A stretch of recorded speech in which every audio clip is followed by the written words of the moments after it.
Welcome to the Sleepy Island channel. Tonight, we're embarking on a gentle journey together. A journey to the island of Jamaica. There's no need to think or worry. Just let my voice guide you through this beautiful Caribbean island. Get comfortable, close your eyes if you wish, and let yourself drift as we explore 100 tranquil facts about this remarkable place. Let the stories of Jamaica carry you softly into sleep. Imagine, if you will, floating high above the turquoise waters of the Caribbean Sea.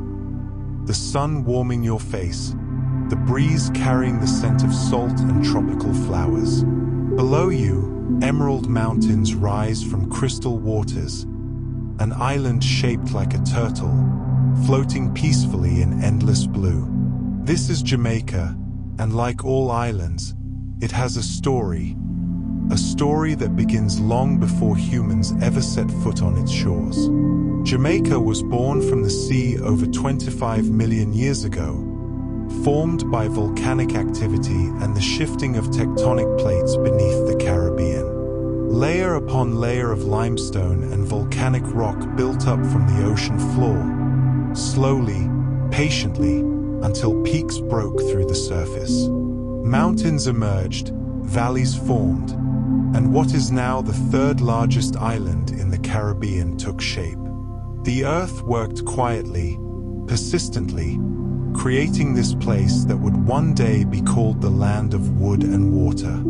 And what a land it became. Jamaica sits in the Caribbean Sea, about 90 miles south of Cuba and 100 miles west of Haiti.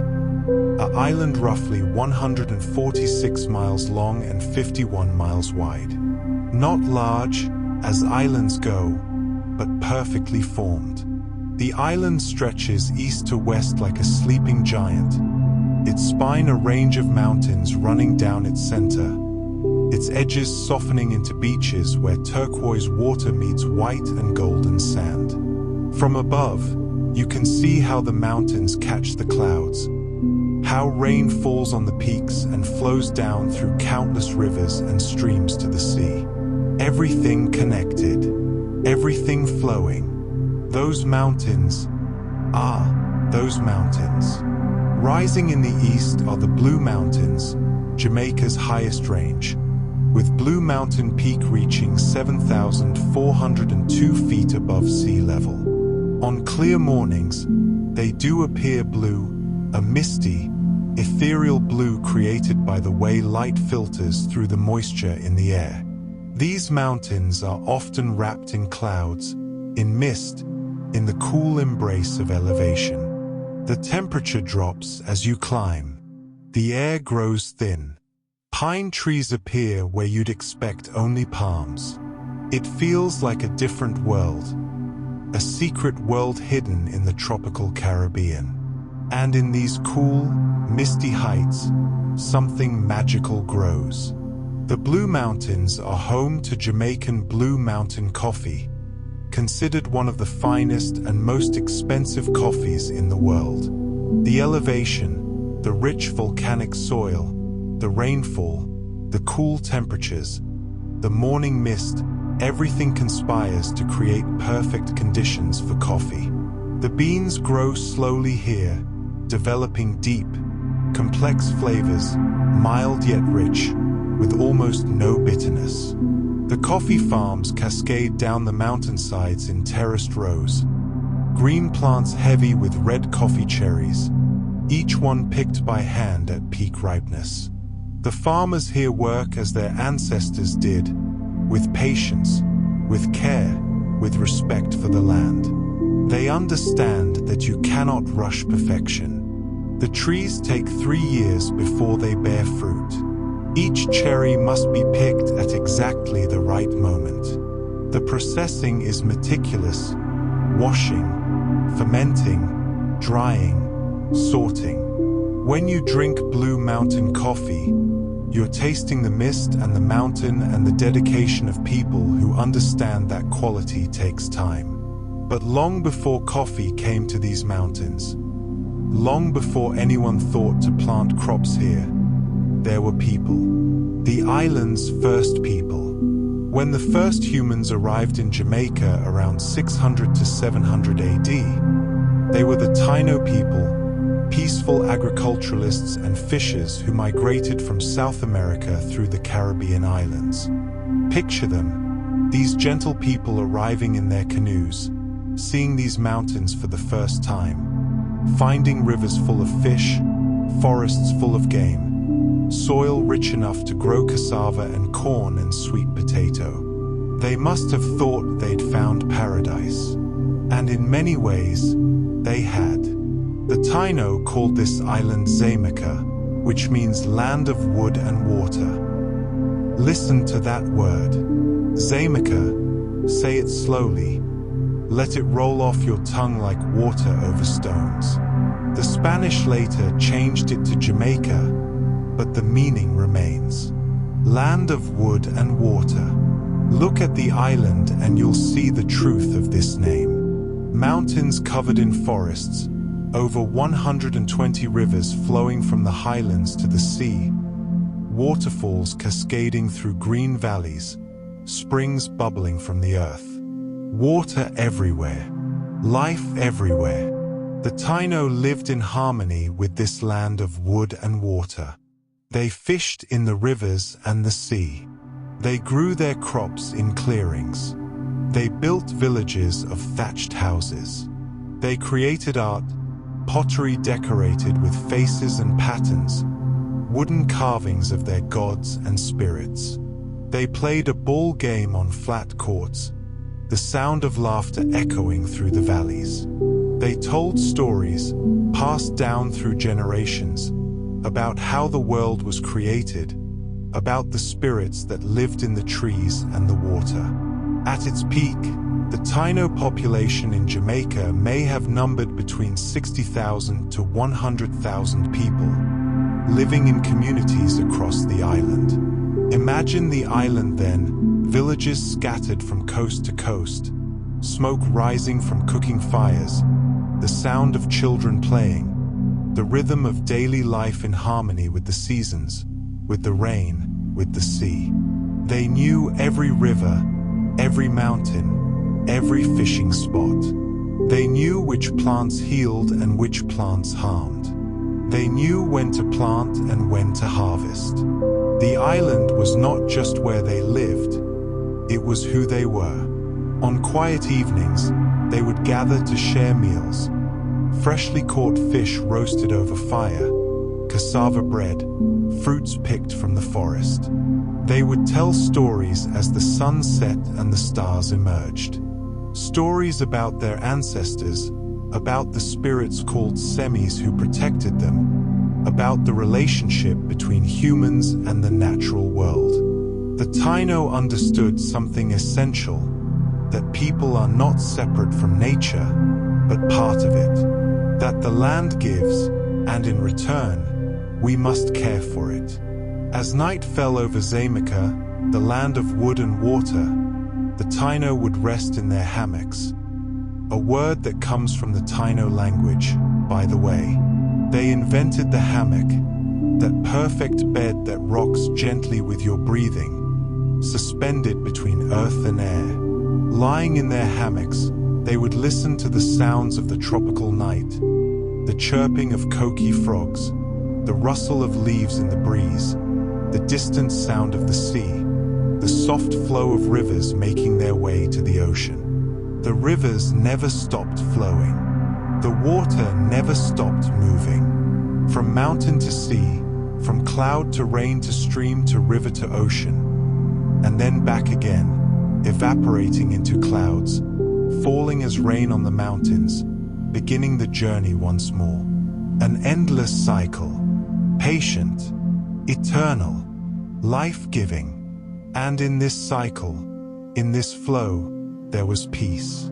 The Taíno lived with the rhythm of the island, waking with the sun, working in the cooler morning hours, resting in the heat of afternoon, gathering in the evening. No clocks, no schedules, just the natural rhythm of day and night, of wet season and dry season, of planting and harvest. Time moved differently then, slower, more in tune with the breath of the earth itself. As you rest now, perhaps you can imagine those first nights on this island.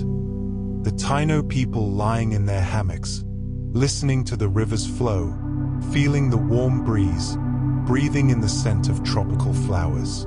The same stars that shine tonight once shone on them.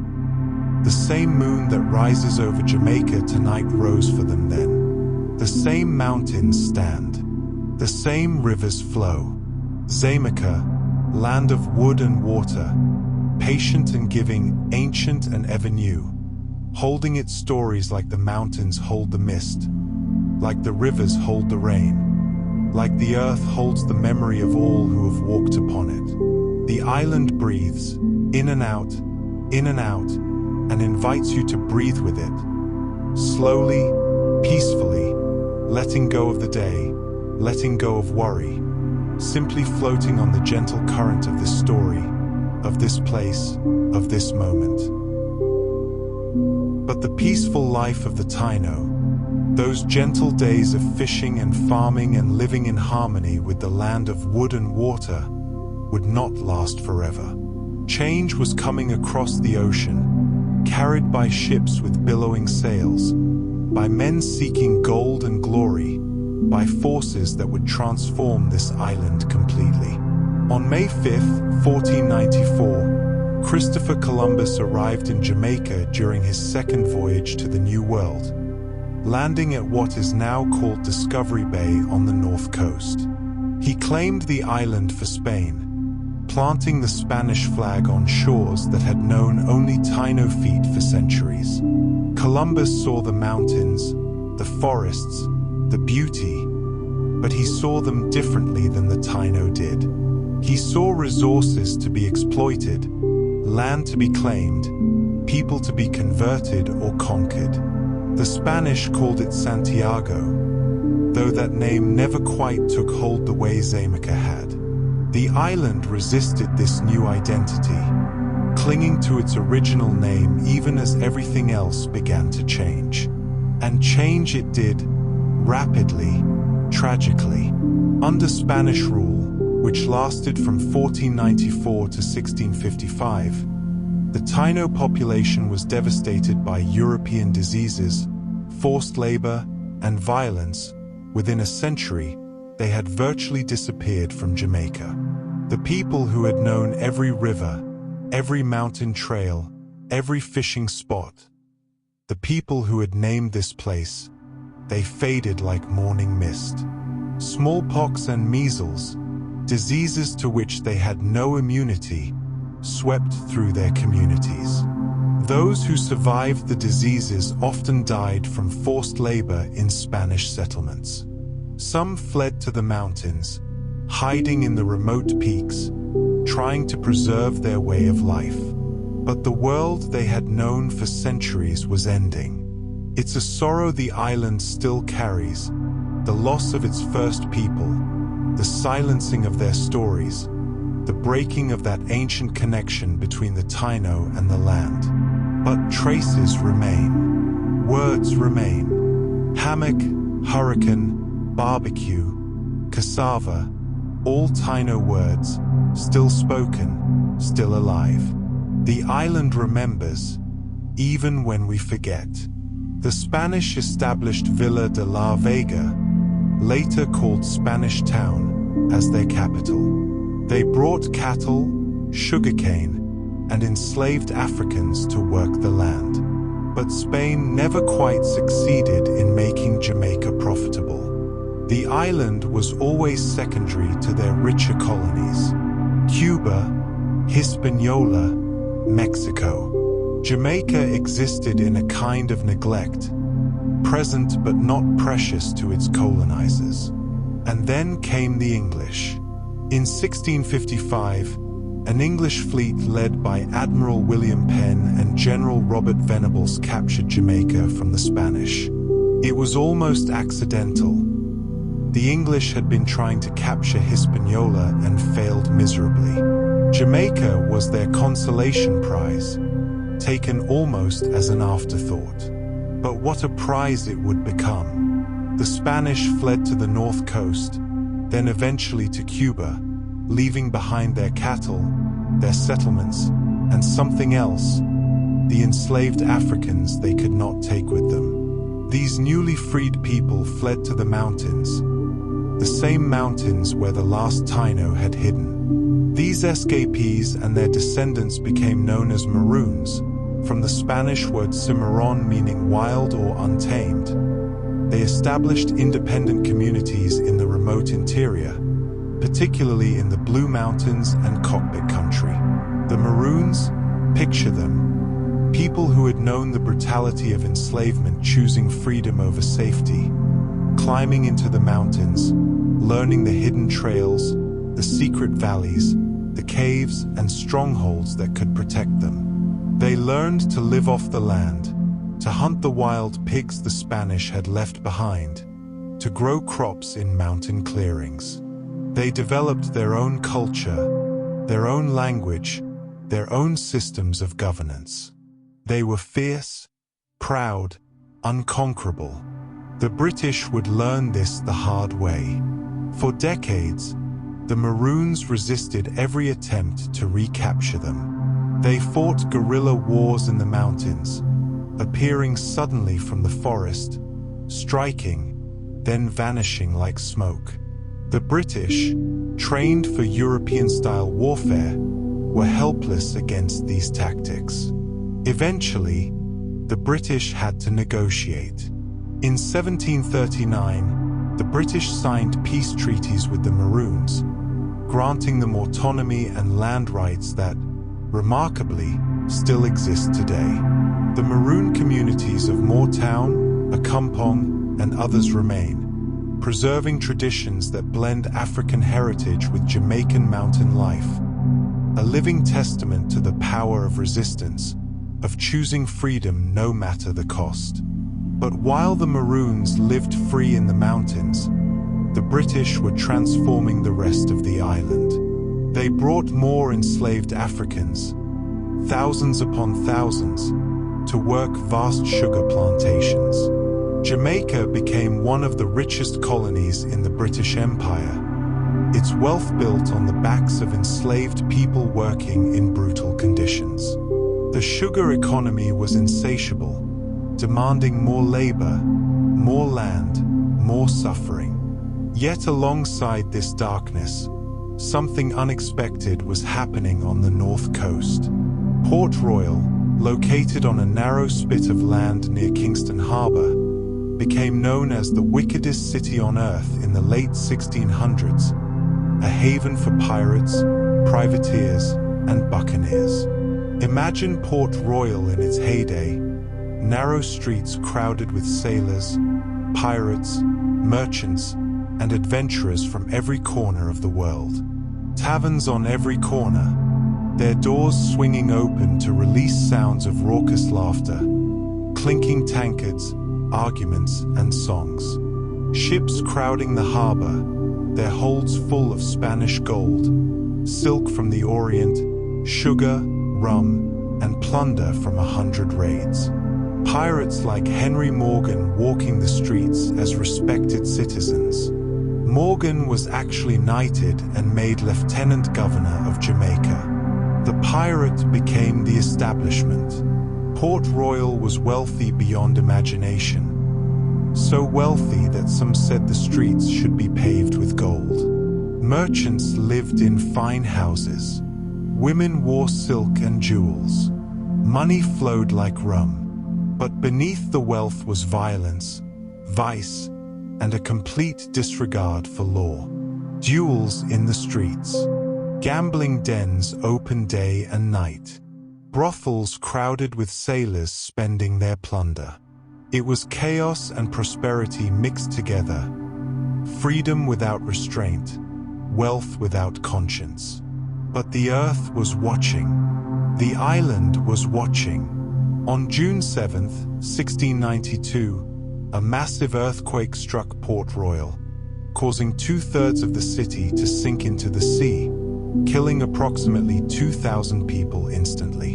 In just minutes, The wickedest city on earth was swallowed by the waters it had faced for so long. Buildings collapsed. The ground liquefied. Ships were tossed inland. The sea rushed in, claiming houses, taverns, churches, treasure vaults, everything. Many saw it as divine judgment, God's wrath upon a city of sin. The survivors spoke of the sound, a roaring like thunder that wouldn't stop, the ground rolling like ocean waves, chimneys toppling, walls cracking, and then the sea rushing in, unstoppable, claiming what had been land just moments before. Those who didn't die in the initial quake drowned as the city sank, or were crushed by falling buildings, or simply disappeared into the earth that opened beneath them. Port Royal never fully recovered. It remained a town, but never again the thriving, wicked port it had been. The ruins of the old city lie beneath the harbor now, perfectly preserved in silt and sand. Divers have found bottles, plates, buildings, entire streets, a time capsule of pirate-era Jamaica, frozen at the moment of catastrophe. The survivors rebuilt across the harbor, in a place that would grow into Kingston. And Jamaica continued, transforming, adapting, surviving. The mountains still rose in the east, wrapped in their blue mist. The rivers still flowed from the peaks to the sea. The Maroons still lived free in their mountain strongholds. The sugar plantations still dominated the lowlands, wealth built on suffering. Jamaica's climate is tropical, with average temperatures ranging from 77 to 88 degrees Fahrenheit year-round, cooled by the trade winds that blow steadily from the east. These winds, the same winds that filled the sails of Columbus's ships, that brought slave ships from Africa, that pushed pirate vessels through Caribbean waters, they still blow, constant and cooling. They rustle through the palm trees, carry the scent of the sea inland, bring relief from the tropical heat.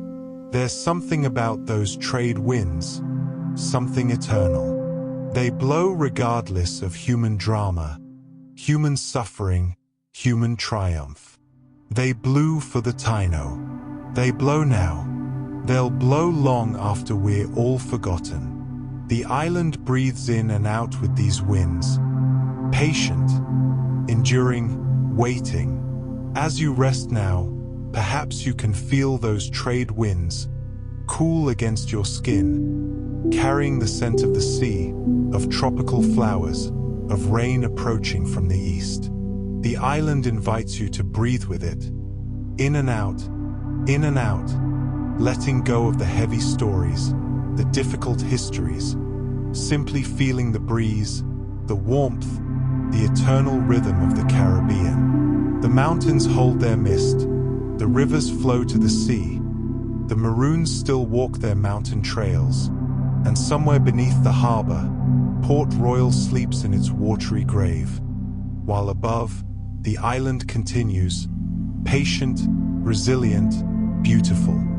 Time moves slowly in the Caribbean, days blending into months, months into years, years into centuries. The sugar plantations continued their brutal work. Enslaved people lived, died, resisted, endured. But nothing lasts forever, not even systems that seem immovable, unchangeable, eternal in their cruelty. On August 1st, 1834, slavery was officially abolished in Jamaica and throughout the British Empire, though enslaved people were forced to serve a transitional apprenticeship period until 1838. Finally, on August 1st, 1838, full freedom came. Imagine that morning, the sun rising as it always did, but this time, rising on a different world. People waking up not as property, but as human beings with rights, with choices, with futures that belong to them. Some stayed on the plantations as paid workers, though the wages were meager and the conditions barely better. But many left, walking away from the coastal plantations, heading inland, into the hills, into the mountains. They established free villages, small farming communities where they could work their own land, raise their own families, answer to no master but themselves. These communities still exist, dotted across Jamaica's interior, places with names that speak of hope and new beginnings. The formerly enslaved brought with them traditions from Africa, ways of cooking, patterns of speech, spiritual practices, music, stories. These traditions blended with what they'd learned in Jamaica, with influences from the Taíno, from the British, from the Maroons. Something new was being created, not African, not British, not Taíno, but Jamaican. A unique culture born from pain but refusing to be defined by it. And from this culture emerged voices, powerful voices that would speak not just for Jamaica, but for oppressed people everywhere. In 1887, in the parish of Saintons Bay, a boy was born who would become one of Jamaica's greatest heroes. Marcus Mosiah Garvey. Born just decades after emancipation, Marcus grew up hearing stories of slavery, seeing the continued inequality, feeling the weight of colonialism even in freedom. Marcus Garvey would grow up to become a champion of black nationalism and Pan-Africanism. He founded the Universal Negro Improvement Association, preaching self-reliance, pride in African heritage, economic independence. He spoke of Africa as the homeland, urged black people worldwide to take pride in their identity, to build their own institutions, their own businesses, their own destiny. His words were revolutionary. Up, you mighty race, you can accomplish what you will. Though he spent much of his adult life abroad, Jamaica claimed him, honored him. Marcus Garvey is now celebrated as Jamaica's first national hero, and his birthday, August 17th, is observed as a national holiday. His face appears on Jamaican currency. Schools and streets bear his name. His words are quoted, taught, remembered. He taught Jamaica, taught the world, that freedom isn't just about broken chains. It's about believing in your own worth, your own power, your own future.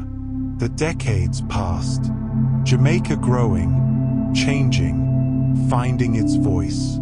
The British still ruled, but Jamaicans were demanding more control over their own affairs, their own destiny. The desire for independence grew stronger with each generation. And finally, on August 6, 1962, Jamaica gained its independence from Britain, becoming a sovereign nation within the Commonwealth. Picture that day, the Union Jack being lowered for the last time, the new Jamaican flag being raised, black, gold, and green. Black for the strength and creativity of the people. Gold for the natural wealth and beauty of sunlight. Green for hope and agricultural resources. Hardships there are, but the land is green and the sun shineth reads the national motto. Acknowledging struggle, yes, but also celebrating resilience, beauty, hope. Independence Day, August 6th. Streets filled with celebration, with music, with dancing. After centuries of colonization, Jamaica belonged to Jamaicans. The decisions would be theirs. The future would be theirs. The mistakes would be theirs too, but also the triumphs. Self-determination, the right to choose your own path, even if sometimes you stumble. And with independence came a flowering of Jamaican culture, music especially. Music had always been part of Jamaican life, from African drums to work songs to church hymns. But now something new was emerging from the streets of Kingston, from the yards of Trenchtown, from the sound systems and recording studios, a rhythm, a beat, a message. Reggae music was born in Jamaica in the late 1960s, evolving from earlier styles like ska and rocksteady. That distinctive offbeat rhythm, the emphasis on the second and fourth beats, the bass lines that move through your body like a heartbeat, the lyrics speaking of struggle, of faith, of resistance, of love. And one man's voice would carry reggae and Jamaica's message to the entire world. Robert Nesta Marley. Bob Marley, born in 9 Mile, Jamaica, became reggae's first international superstar and one of the most influential musicians of the 20th century. His music spoke of peace, of unity, of fighting oppression, of spiritual awakening. Songs like One Love, Redemption Song, No Woman, No Cry, they became anthems not just for Jamaica but for people struggling everywhere. Bob Marley sang about the Rastafarian faith, a spiritual movement born in Jamaica in the 1930s. Rastafarians believe in the divinity of Haile Selassie, the former emperor of Ethiopia, see Africa as the promised land, wear their hair in dreadlocks as a covenant with God, and use marijuana as a sacrament. The movement was born from Marcus Garvey's teachings, from African heritage, from a reading of the Bible that centered Black people's experience and destiny.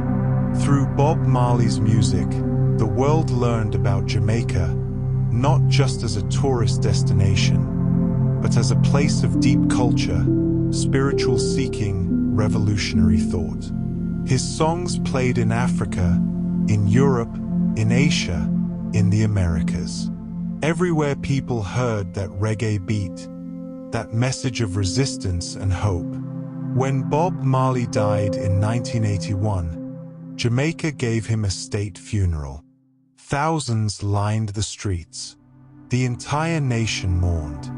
He was more than a musician. He was Jamaica's voice to the world. But Jamaica's beauty isn't just in its people, its music, its culture.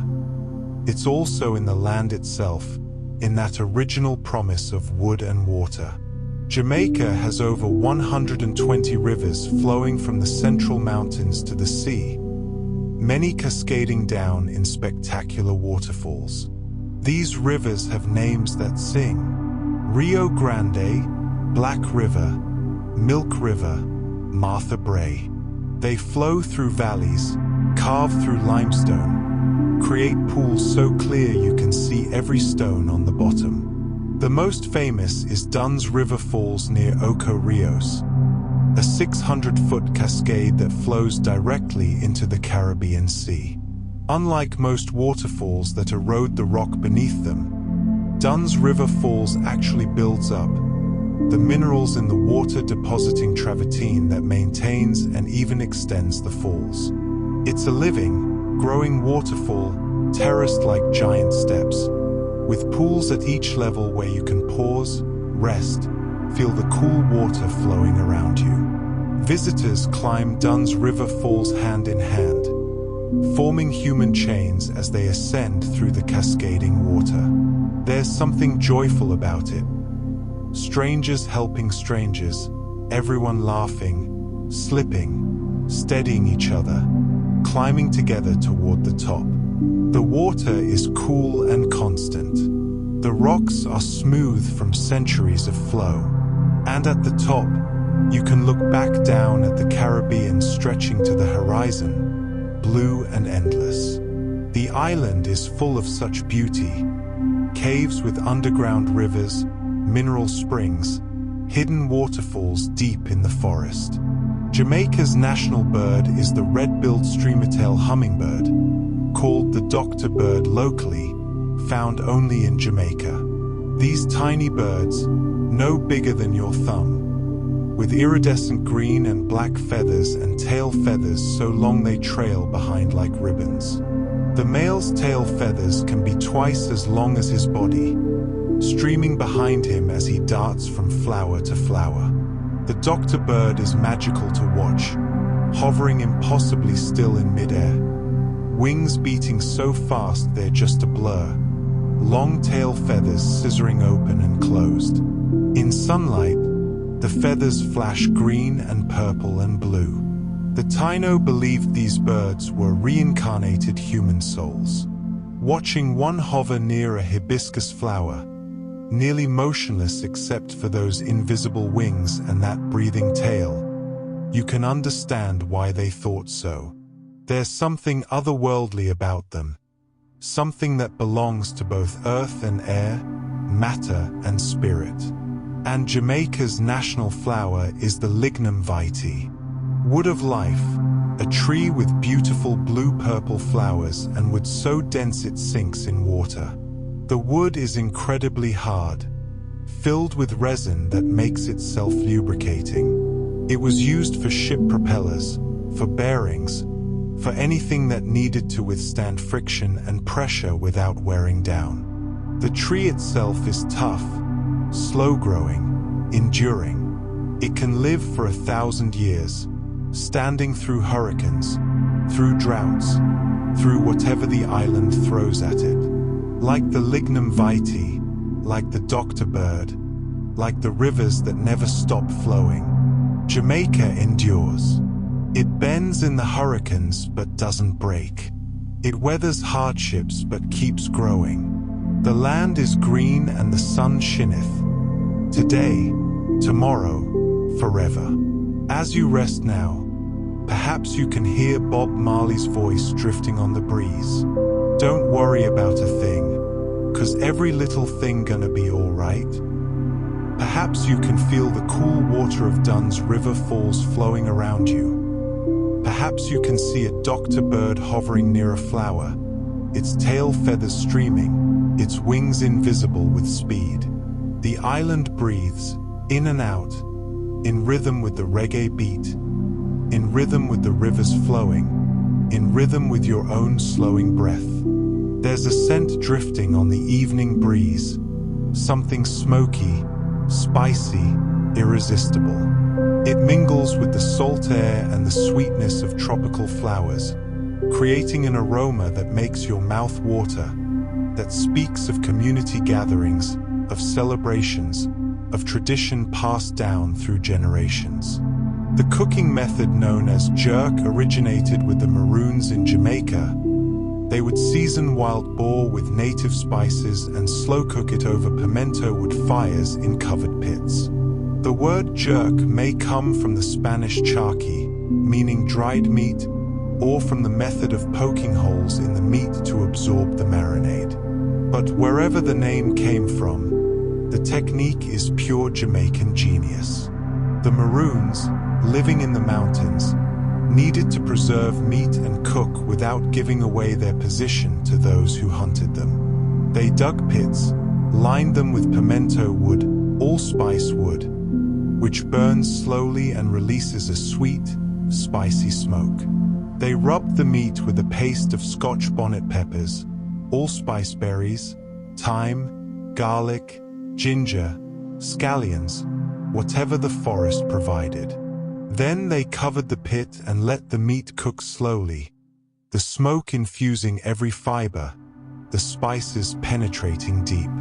Today, jerk is everywhere in Jamaica, not just pork and chicken, but fish, vegetables, even lobster. The Scotch bonnet peppers bring heat, real heat, the kind that makes you breathe deep and reach for a cold drink. But beneath the heat is complexity, sweetness from the allspice, earthiness from the thyme, smoke from the pimento wood. It's not just food, it's history on a plate, resistance made delicious, survival transformed into celebration. The best jerk comes from roadside stands, simple setups with oil drums cut in half and filled with pimento wood coals. The cook tends the meat with practiced hands, turning it, basting it, knowing exactly when it's ready. You eat it with your fingers, the spices staining your lips, the smoke flavoring every bite. Festival bread on the side, slightly sweet fried dough to balance the heat. A cold red stripe beer to wash it down. Simple, perfect. And after eating, perhaps you drive east, winding along coastal roads, through small towns where children play in yards and music drifts from open windows. Eventually, you'd reach a place of such startling beauty that it hardly seems real. The Blue Lagoon in Portland Parish is a deep mineral spring that mixes with the Caribbean Sea, creating water that shifts between brilliant turquoise and deep blue as the day progresses. The lagoon is nestled at the base of lush green hills, surrounded by tropical forest. The water is impossibly clear. You can see down through layers of blue and green, though the lagoon is nearly 200 feet deep in places. Fresh water from the spring is cool, while seawater from the Caribbean is warm. They mix but don't quite blend, creating pockets of different temperatures as you swim. Floating in the Blue Lagoon is like floating in liquid sky. The blue is so intense it doesn't look real, as if someone painted it, exaggerated it, made it more vivid than nature could possibly be. But it is real. That's just how the minerals and the depth and the light conspire to create this particular shade of blue. Locals will dive from the rocks, their bodies dark against the brilliant water, disappearing beneath the surface and emerging with shouts and laughter. This is the Jamaica that draws people from around the world. The postcard Jamaica, the paradise Jamaica. But Jamaica is more than its beaches and lagoons. Venture inland, into the wild heart of the island, and you'll find something that defies easy description.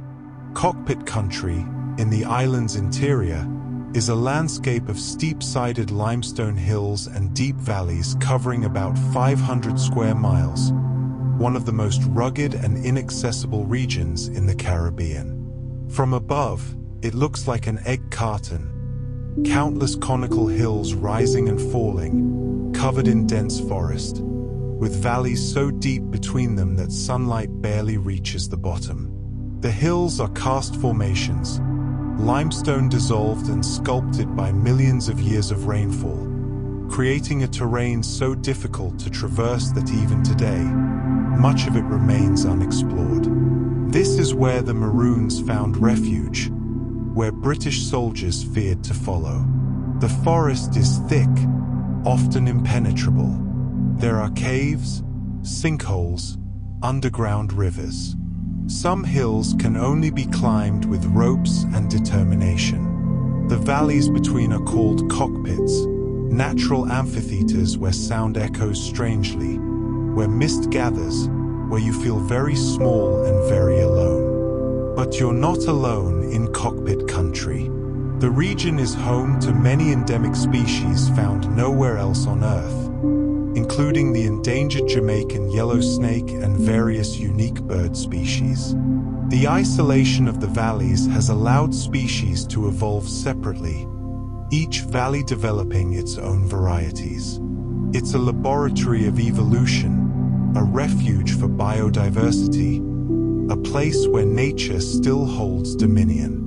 Walking through cockpit country, if you're brave enough or foolish enough to try, you understand why the Maroons were never conquered here. The land itself is an ally, a protector. You could be 10 feet from someone and never see them. Trails appear and disappear. Water sources are hidden. It's a fortress made not by human hands but by millions of years of rain and limestone and patient geology. From this wild interior, from this small island of just 2.8 million people, has come an outsized influence on the world. Not just in music, not just in culture, but in athletics. Jamaica has produced more world-class sprinters per capita than any other nation, with athletes like Usain Bolt becoming legends on the global stage. Usain Bolt, born in Sherwood Content, Trelawney Parish, is the fastest human ever recorded, the only person to hold both the 100-meter and 200-meter world records simultaneously, with times of 9.58 and 19.19 seconds respectively. Watching Bolt run was like watching something beyond human.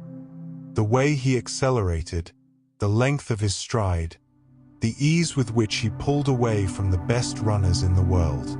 And always, that smile, that joy. He didn't just run to win. He ran because running made him happy, made him feel alive, made him feel like he was flying. But Bolt wasn't alone. Shelley-Ann Fraser-Price, Elaine Thompson-Hera, Joanne Blake, Asifa Powell. Jamaica produces sprinters the way other countries produce anything else. There's something in the culture, in the training, in the genetics perhaps, in the fierce competition between high schools at the annual Boys and Girls Championships, something that creates this conveyor belt of speed.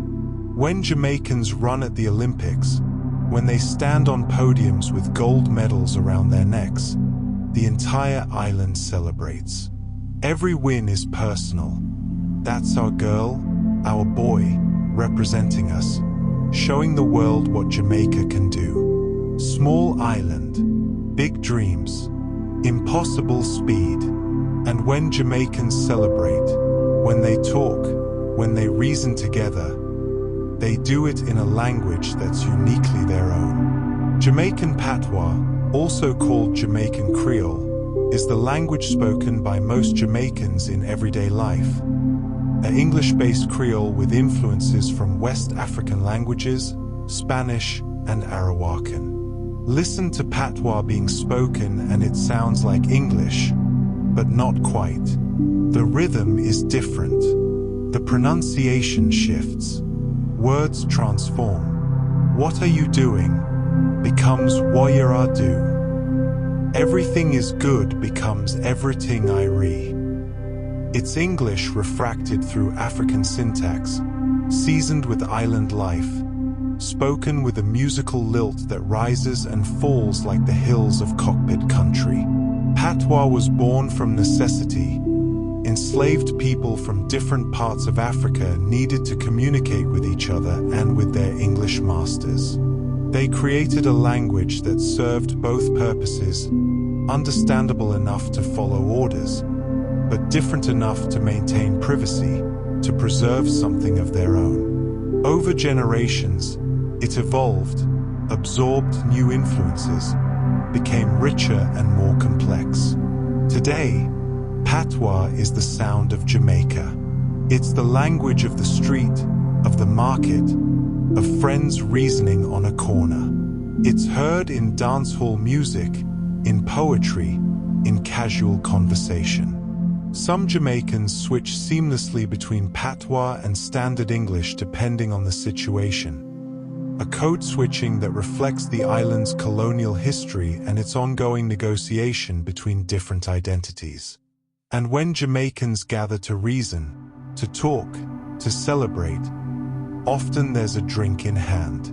Jamaica is one of the world's leading rum producers, with brands like Appleton Estate producing rum since 1749. The sugarcane that once sustained the brutal plantation economy now produces something that brings pleasure, a transformation of sorts, though one that doesn't erase the painful history. Appleton Estate sits in the Nassau Valley in St. Elizabeth Parish, surrounded by sugarcane fields that stretch to the horizon. The rum is made from molasses, fermented with wild yeast strains unique to the estate, distilled in copper pot stills, then aged in oak barrels in the tropical heat. The heat accelerates aging. 3 years in Jamaica equals 7 or 8 in Scotland.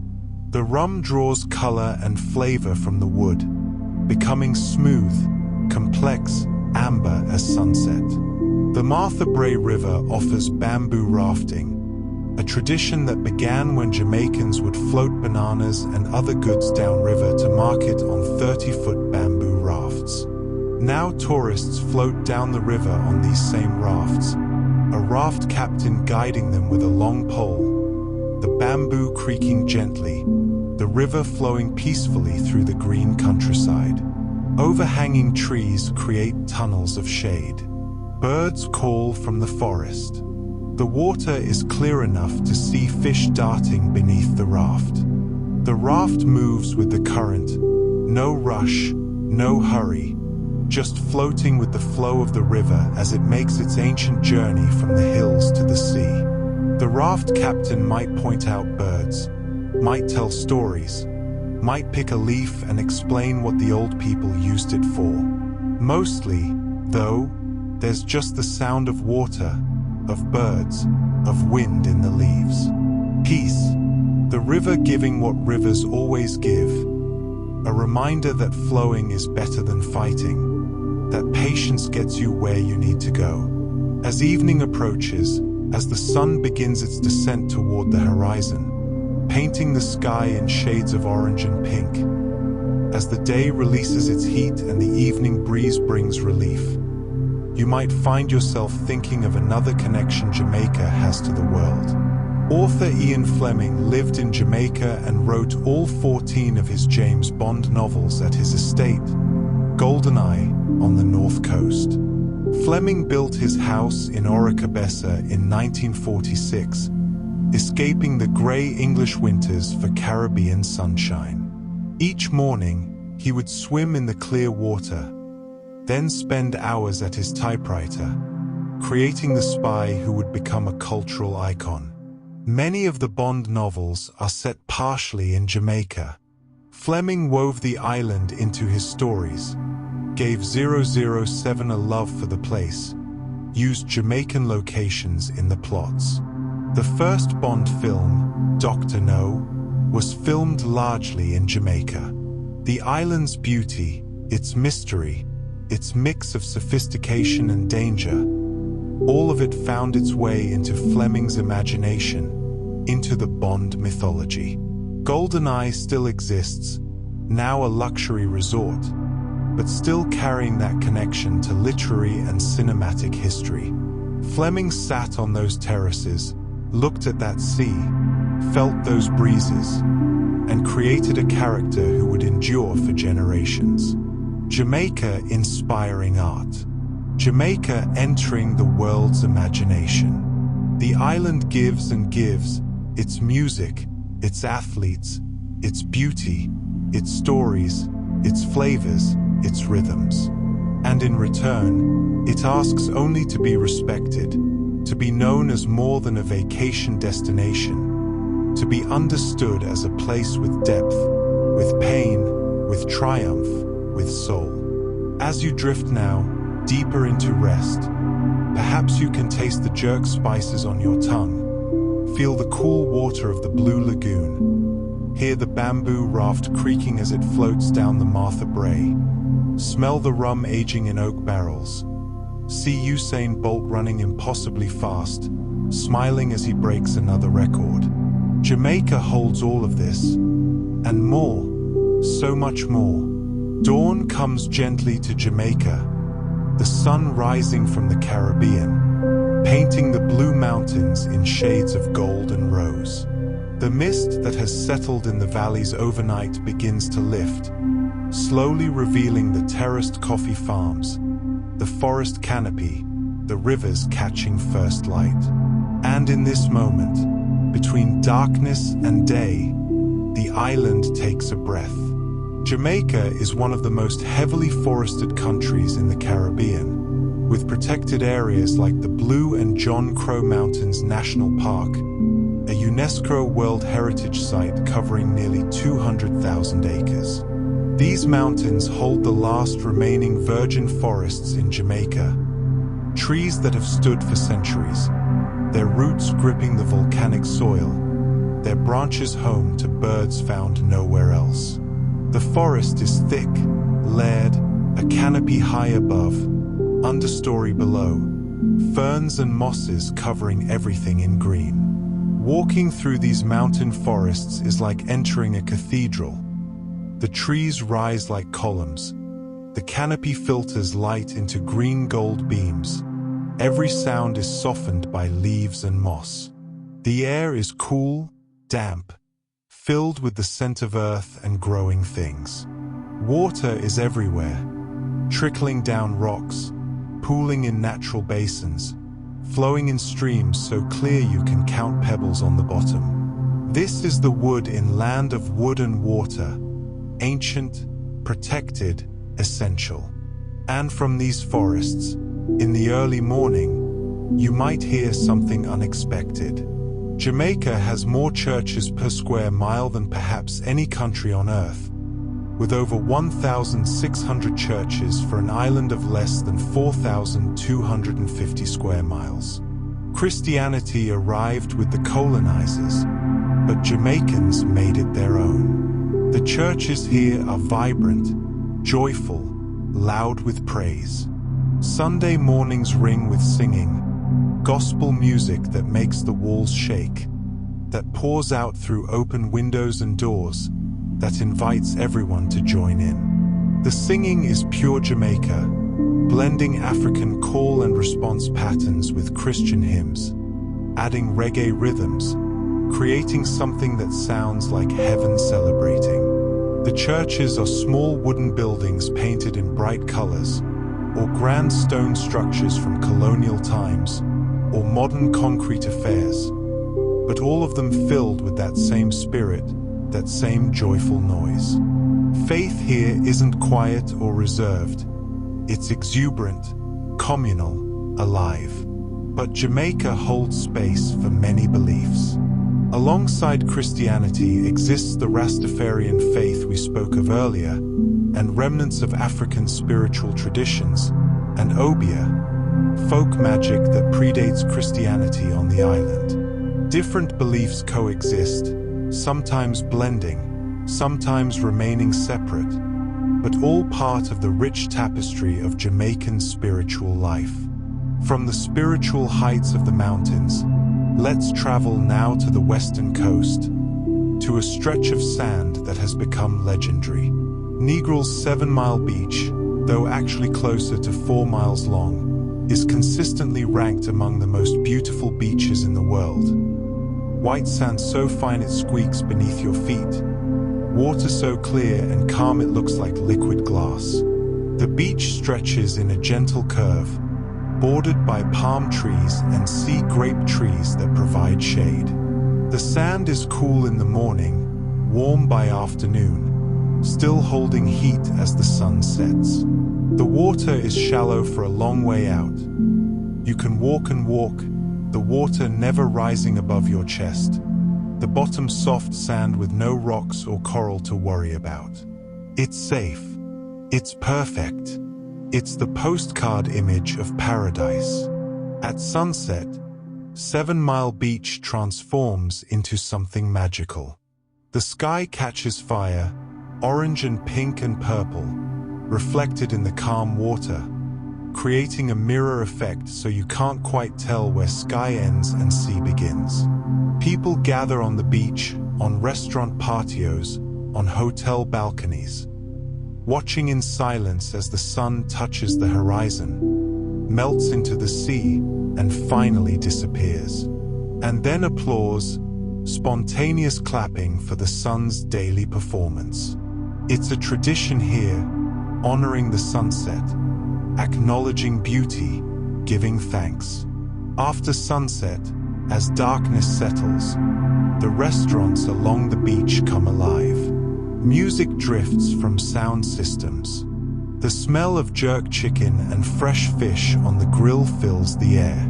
And if you're lucky, your dinner might include something uniquely Jamaican, something that raises eyebrows but delights the palate. Ackee, Jamaica's national fruit, is actually poisonous if eaten before it's fully ripe and has naturally opened on the tree. But when properly prepared, it's delicious and nutritious. The Ackee tree was brought from West Africa, likely on slave ships. The fruit grows in bright red pods that split open when ripe, revealing 3 glossy black seeds surrounded by creamy yellow arils. Only these yellow arils are edible, and only when the fruit has opened naturally. Eat it before it opens, and you'll be violently ill, possibly fatally so. But prepared correctly, ackee is wonderful. The national dish of Jamaica is ackee and saltfish, the fruit sautéed with salted cod, onions, tomatoes, and peppers. The ackee has a soft, creamy texture similar to scrambled eggs, with a mild, slightly nutty flavor. The saltfish provides contrast, salty, firm, savory. Together, they're perfect, usually served with fried dumplings, boiled green bananas, and festivals. It's breakfast food, comfort food, the taste of home for every Jamaican. The ackee represents something essential about Jamaica, taking something potentially dangerous and, with knowledge and care, transforming it into something nourishing. Survival through wisdom, turning adversity into sustenance.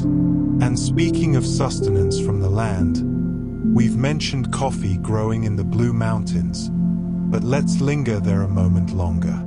Jamaica's coffee industry began in 1728 when the British governor received coffee seedlings as a gift from the French governor of Martinique.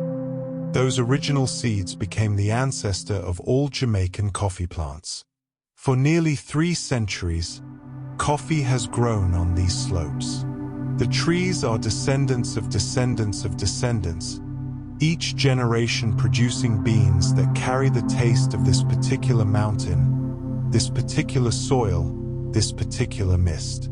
The coffee farmers are descendants too. Many families have been growing coffee for generations, passing down knowledge of when to plant, how to prune, when to harvest. It's not industrial farming, it's relationship.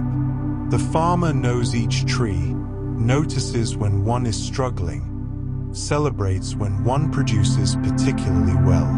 The harvest is done entirely by hand, pickers moving through the steep slopes with baskets, selecting only the ripest cherries, leaving the green ones for another day. This attention to detail, this refusal to rush or mechanize, is why Blue Mountain coffee commands such high prices. You're paying for patience, for knowledge, for generations of accumulated wisdom. You're paying for the relationship between people and land, between past and present, between mountain and bean. Jamaica's influence spreads far beyond its shores through its people. The Jamaican diaspora numbers over 3 million people worldwide, more than the current population of Jamaica itself, with large communities in the United States, Canada, and the United Kingdom. Jamaicans leave seeking opportunity, education, better wages, but they carry Jamaica with them. They establish Jamaican restaurants in Toronto, London, New York. They send money home to family. They return for holidays, for funerals, for celebrations. They raise children who may never have lived in Jamaica but who know they're Jamaican. The diaspora keeps Jamaica connected to the world. They spread Jamaican culture, the music, the food, the language, the attitude.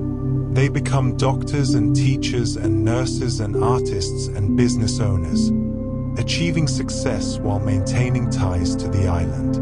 When Jamaica competes in international sports, when a hurricane threatens, when there's news from home, the diaspora pays attention, cares, responds. Distance doesn't diminish belonging. And for those in the diaspora who feel homesick, who want to reconnect, there's a place they can visit. The Bob Marley Museum in Kingston, located at 56 Hope Road where Marley lived and recorded, attracts thousands of visitors annually who come to honor the reggae legend. The house remains much as Marley left it, His awards on the walls, his guitars displayed, his bedroom preserved. You can see the recording studio where he created some of his most famous songs. You can see the spot where he was shot in an assassination attempt in 1976. He survived and, just 2 days later, performed at the Smile Jamaica concert. Walking through the museum, you feel Marley's presence, his philosophy of peace and love, his commitment to justice, his spiritual seeking. Guide explain Rastafarian beliefs, play his music, share stories. It's pilgrimage site and museum both, a place to remember the man who put Jamaica on the world's map, who sang about universal themes while remaining deeply, authentically Jamaican. Outside the museum, Kingston continues its busy life. Kingston, Jamaica's capital and largest city, is home to nearly 1 million people, a sprawling metropolis where colonial architecture sits alongside modern buildings, where wealth and poverty exist in stark proximity.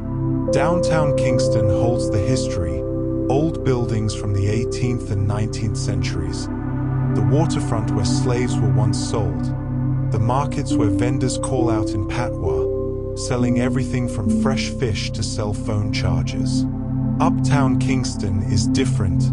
Modern shopping centers, gated communities, international restaurants. But everywhere, there's energy, creativity, hustle, ambition. Kingston is where reggae became dancehall. It's where young artists are creating new sounds, new styles, new visions.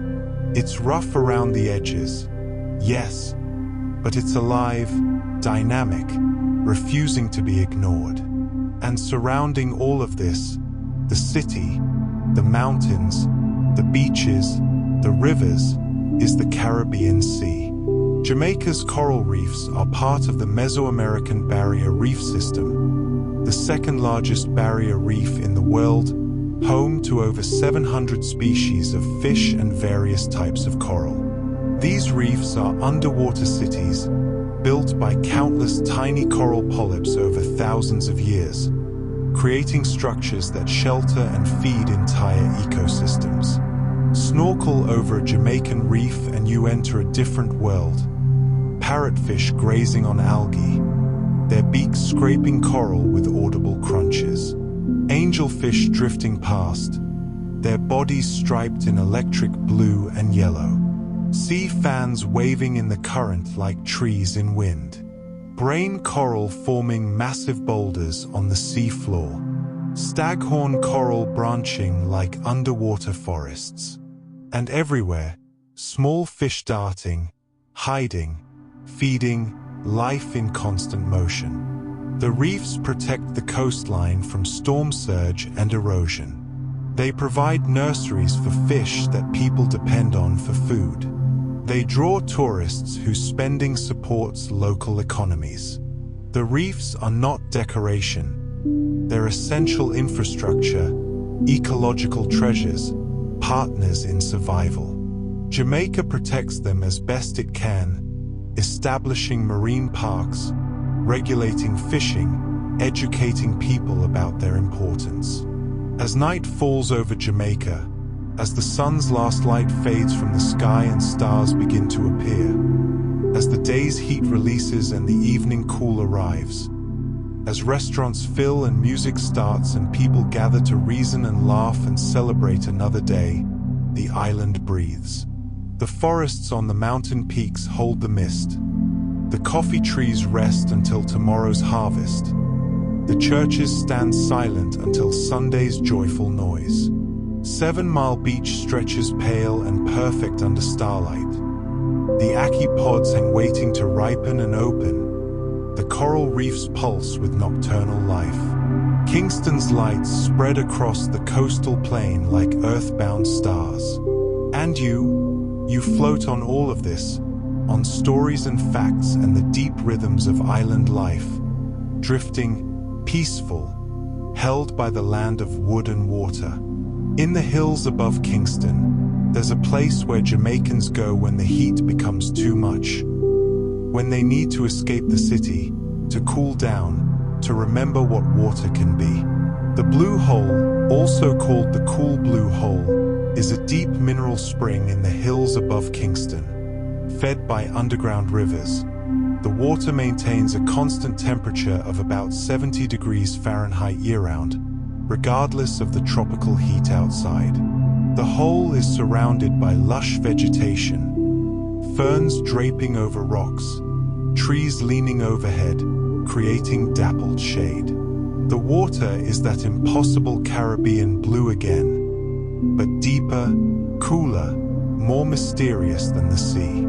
It's clear enough to see down into the depths, where caves and tunnels extend into the limestone, leading to who knows where. Local children dive from the surrounding cliffs, their bodies dark against the blue, disappearing beneath the surface and emerging with gasps and laughter. Floating in the blue hole, you feel the coolness seeping into your bones, washing away the heat, the stress, the weight of the day. The water holds you gently. Above, the sky is framed by green leaves. Birds call from the surrounding forest. The sound of water trickling over rocks is constant, peaceful. This is the water in land of wood and water, not just rivers and rain, but these hidden springs, these gifts from the earth. And the earth has been generous with Jamaica, giving it more than just beauty, more than just resources. It's given it something harder to define, harder to measure, but absolutely essential. Jamaica's national motto is "Out of many, one people," acknowledging the island's diverse heritage and the blending of African, European, Asian, Middle Eastern, and indigenous influences into a unique Jamaican identity. Out of many, one people. Think about that for a moment. Not separate but equal, not divided into groups, but one people formed from many sources. It's an aspirational motto, certainly. Jamaica has its divisions, its tensions, its inequalities like any nation. But the motto expresses something real too. The way Jamaican culture is a genuine fusion, not just different cultures existing side by side, but something new created from their interaction. You see it in the food. African cooking techniques applied to European ingredients, seasoned with Asian spices. You hear it in the music. African rhythms played on European instruments, singing about universal human experiences. You taste it in the language. English words pronounced with African cadences, seasoned with Spanish and Arawak terms. Out of tragedy and forced mixing came something no one could have predicted. Something vibrant, creative, uniquely itself. If you want to experience this fusion in its purest form, travel east along the coast to Portland Parish. Portland Parish on Jamaica's northeast coast is the wettest parish on the island, receiving over 200 inches of rain annually in some areas, creating lush rainforests and countless waterfalls. The rain here is extravagant, generous, constant. The wet season can bring daily afternoon showers that drum on tin roofs, turn roads to rivers, then vanish as quickly as they came, leaving everything washed clean and glistening. This abundance of rain creates a landscape of almost impossible greenness.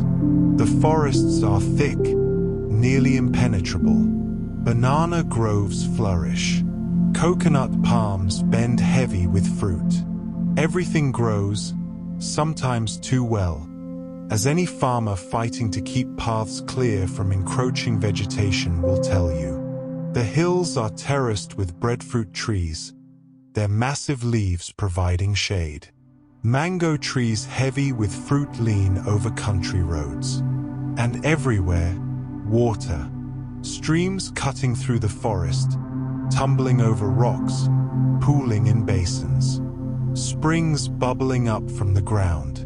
Rivers wide and slow near the coast, narrow and fast in the hills. Reach Falls in Portland Parish is one of Jamaica's most beautiful hidden waterfalls, cascading through the rainforest into pools surrounded by ferns and flowering plants.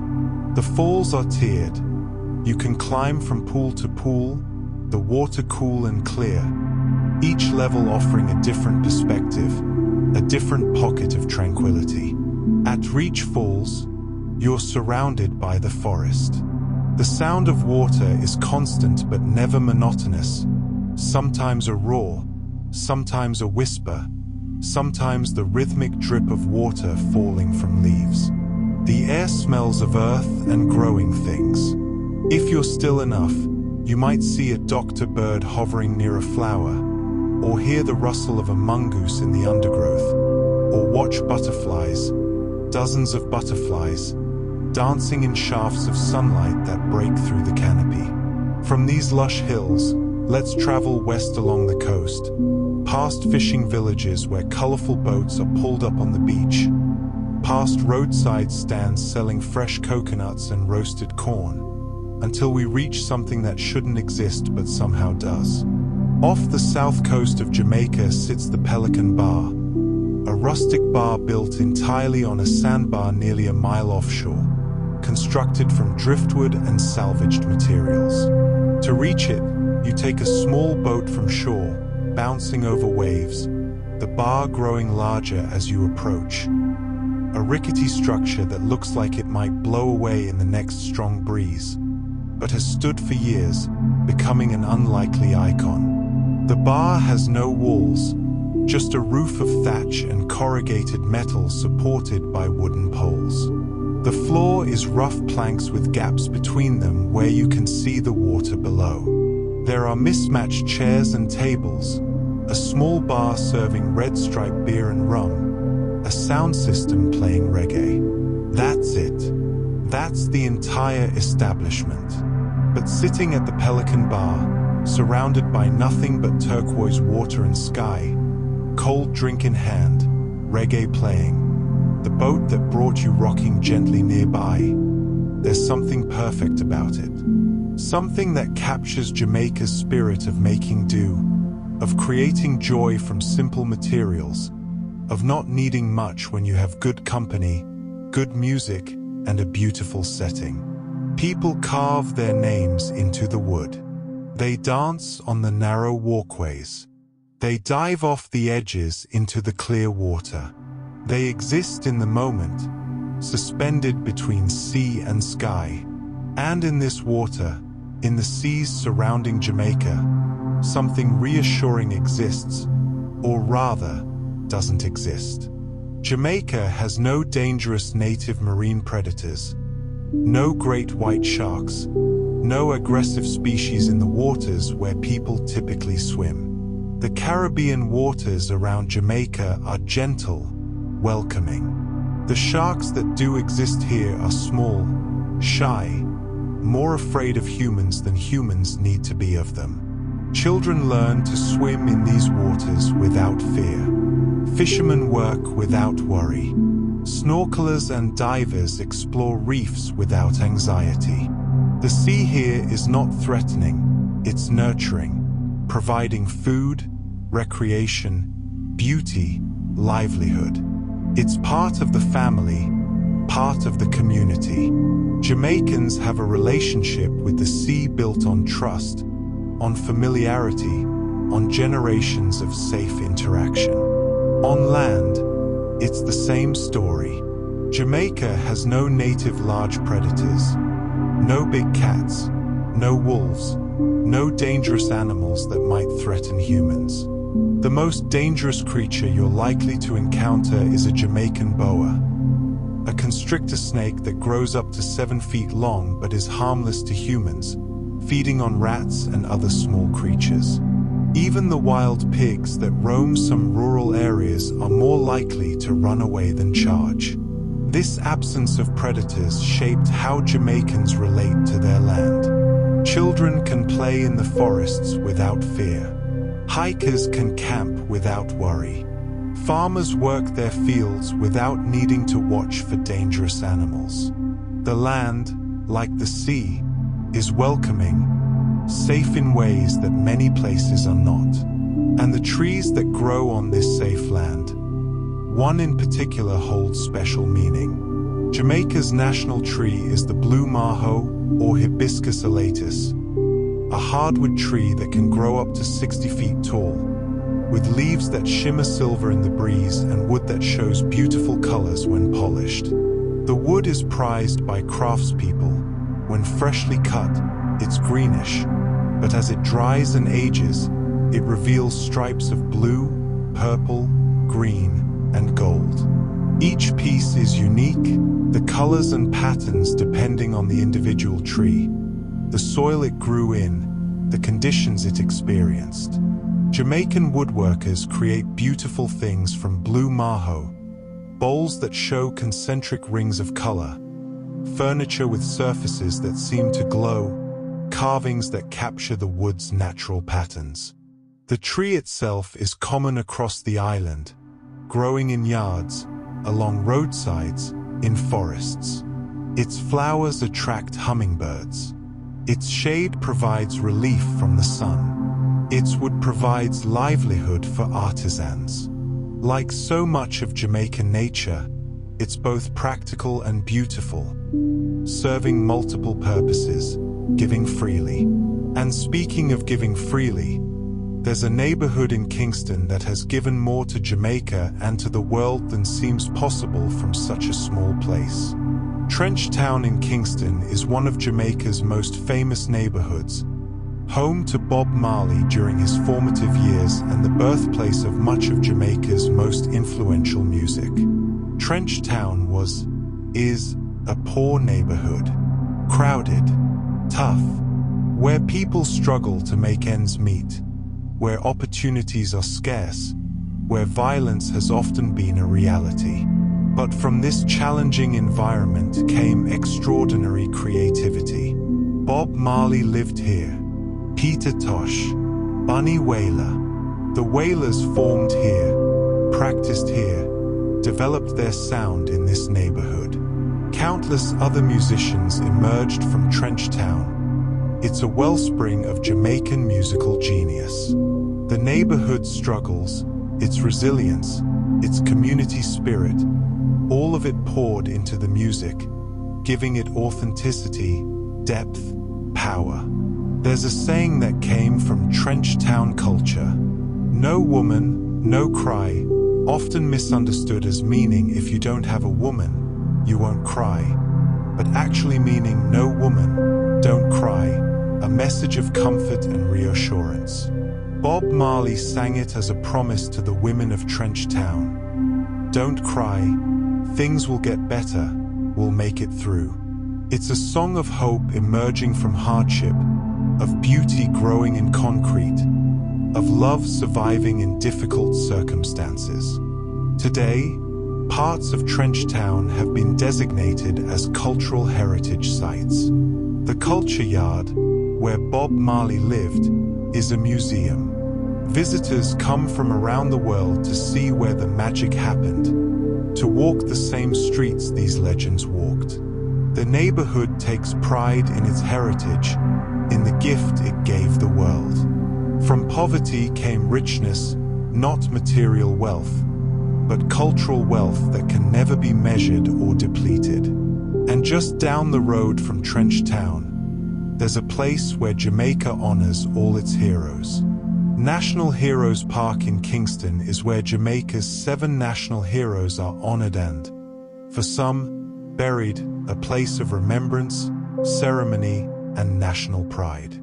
The park holds monuments, memorials, ceremonies on important national days. School children come here on field trips, learning about Marcus Garvey, about Norman Manley, about the men and women who shaped Jamaica's path to independence and beyond. The park is peaceful, well-maintained lawns, tall trees providing shade, monuments rising against the sky. It's a place for reflection, for remembering that freedom was fought for, that independence was earned, that the nation exists because people sacrificed, struggled, persisted. On National Heroes Day, October 16th, ceremonies are held here. Wreaths are laid. The national anthem plays. The Prime Minister speaks.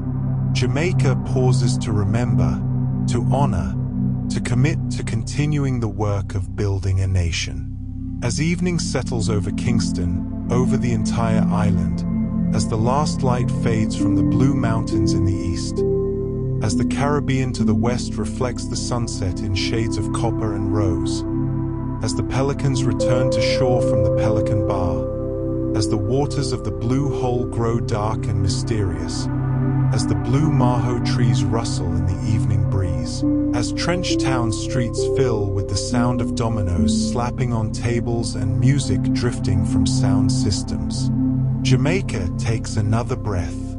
In and out, in and out, the rhythm of an island that has survived, that has flourished, that has given the world so much while remaining deeply, authentically itself. Out of many, one people, out of many stories, one island, out of many voices, one song. Rest now in that song, in that rhythm, in the gentle embrace of the land of wood and water. There's a scent in the air now, something savory, buttery, rich with spices. You catch it drifting from bakeries, from street vendors, from kitchen windows. A smell that makes every Jamaican smile with recognition, with memory, with anticipation. The Jamaican patty, a flaky golden pastry filled with spiced meat, vegetables, or seafood, is the island's most beloved snack food, eaten at any time of day by people from all walks of life. The pastry is colored golden yellow with turmeric, giving it that distinctive appearance. The filling is heavily spiced, Scotch bonnet pepper, thyme, scallions, allspice, mixed with ground beef, or chicken, or vegetables for those who don't eat meat. Fresh from the oven, a Jamaican patty is perfect. The pastry flaky and still warm, shattering at first bite. The filling steaming, the spices hitting your tongue with layers of flavor and heat. Some people eat them plain. Some sandwich them in cocoa bread, soft, slightly sweet bread that balances the spicy filling. Students eat them between classes. Workers eat them for lunch. Travelers buy them at the airport, savoring one last taste of Jamaica before leaving. The patty represents something essential about Jamaican food culture, taking a British concept, the Cornish pasty, and transforming it completely, making it spicier, more flavorful, more suited to the tropical climate and Jamaican palate. What emerged is entirely Jamaican, as recognizable and beloved as jerk or ackee and saltfish. And after eating, perhaps you'd drive southwest, into the interior, through countryside that rolls in gentle hills covered in sugarcane and pastures where cattle graze. Eventually, you'd reach something hidden beneath the earth, a world of darkness and water and ancient stone. Jamaica sits on a foundation of limestone riddled with caves. Over 1,000 documented cave systems exist on the island, carved by millions of years of water slowly dissolving the rock. These caves are cathedrals of stone, chambers so large that entire buildings could fit inside, passages that wind for miles through darkness, underground rivers flowing through rooms that have never seen sunlight. Green Grotto Caves near Discovery Bay is one of the most accessible cave systems, featuring underground lakes, limestone formations, and passages that were used as hiding places by the Spanish, then by runaway slaves, then by smugglers during Prohibition. Walking into Green Grotto is like entering another world. The temperature drops immediately, The caves stay cool year-round, a constant 70 degrees while outside might be 90. Your eyes adjust slowly to the dim lighting. The air smells of water and stone and earth. Stalactites hang from the ceiling like stone icicles, formed drip by patient drip over thousands of years. Stalagmites rise from the floor to meet them. In some places, they've joined, creating columns that reach from floor to ceiling. The limestone formations catch the light, gleaming wet, creating shapes that imagination turns into animals, faces, frozen waterfalls of stone. Deep in the cave system is an underground lake, dark water so still it mirrors the ceiling perfectly, doubling the cave's dimensions through reflection. The lake is fed by underground rivers, part of the vast network of water flowing through Jamaica's limestone foundation. Standing at the edge of this subterranean lake, you understand that the water you see flowing in rivers and streams is just part of the story. Beneath the island, an entire hidden system of water exists, flowing through darkness, carving stone, feeding springs and blue holes across the landscape. The Taíno used these caves as sacred spaces. The Maroons hid in them. Smugglers stored contraband in their depths. The caves have witnessed Jamaica's entire history, silent and patient, holding secrets in their darkness. From the cool darkness of the caves, let's emerge into sunlight and travel east to Portland Parish once more, to a river that offers a different kind of journey. The Rio Grande in Portland Parish offers the original bamboo rafting experience, 30-foot rafts poled down the river by skilled raftsmen, a journey that takes about 3 hours through lush scenery. This isn't the tourist rafting of Martha Brae. This is the real thing, on a larger river, through wilder country. The Rio Grande flows from the Blue Mountains down to the coast, swift in places, calm in others.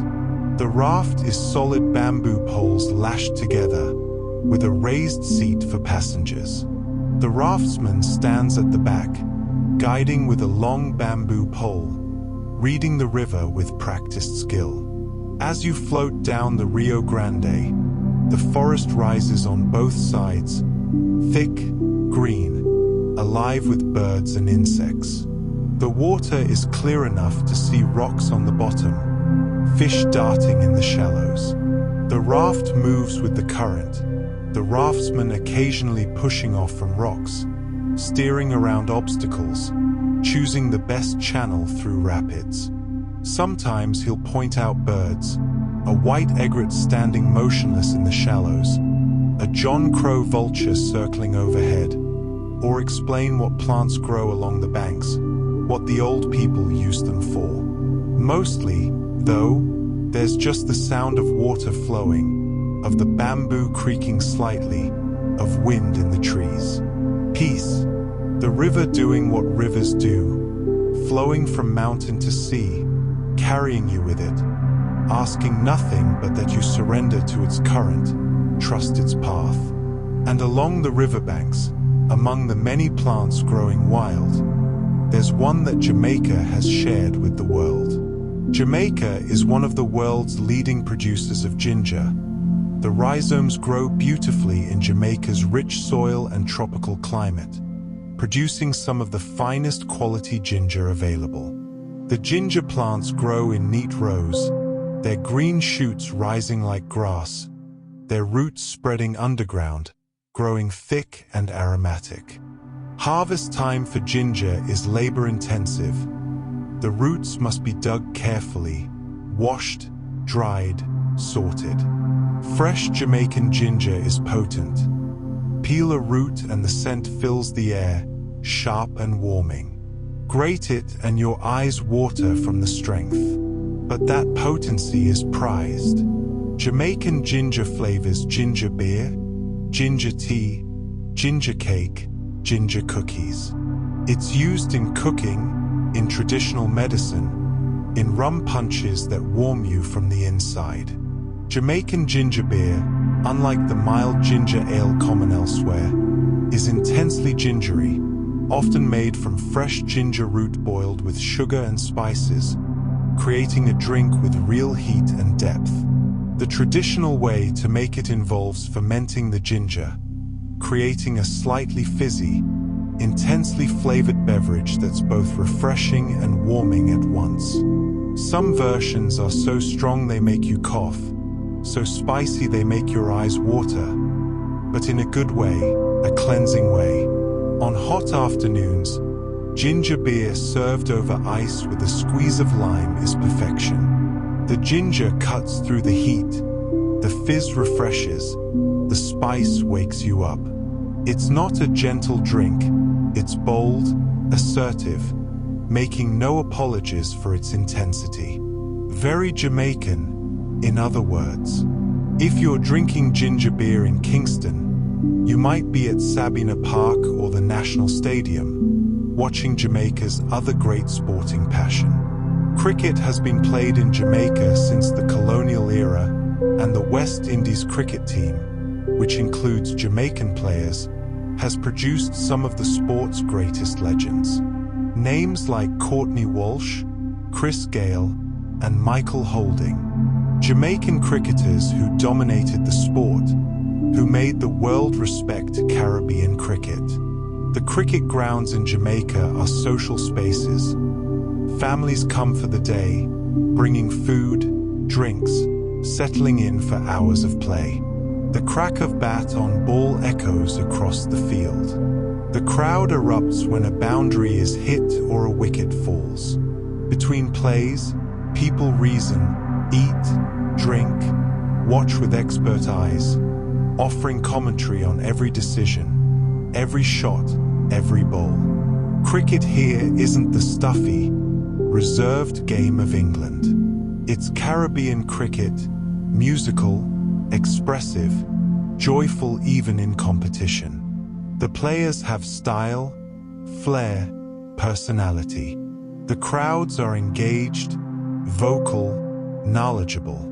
A good cricket match in Jamaica is part sport, part performance, part community gathering. And when Jamaica competes internationally, whether in cricket or track and field, the entire nation tunes in. Success is celebrated collectively.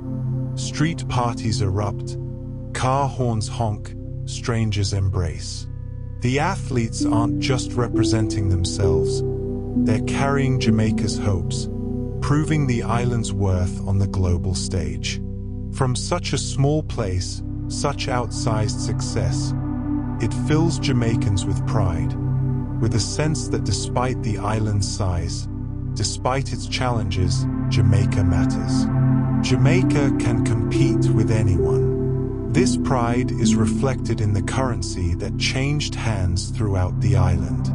The Jamaican dollar has been the island's official currency since 1969, when it replaced the Jamaican pound. The bills feature portraits of Jamaica's national heroes. Marcus Garvey on the 50, Nanny of the Maroons on the 500, Sam Sharp on the 50,000. Every transaction is a reminder of history, of the people who shaped the nation. The coins show Jamaica's coat of arms, a male and female Taíno standing on either side of a shield, holding a pineapple and a crocodile. Above the shield is a Jamaican crocodile. Below is the national motto, out of many, one people. Even the currency tells stories, carries meaning, connects past to present.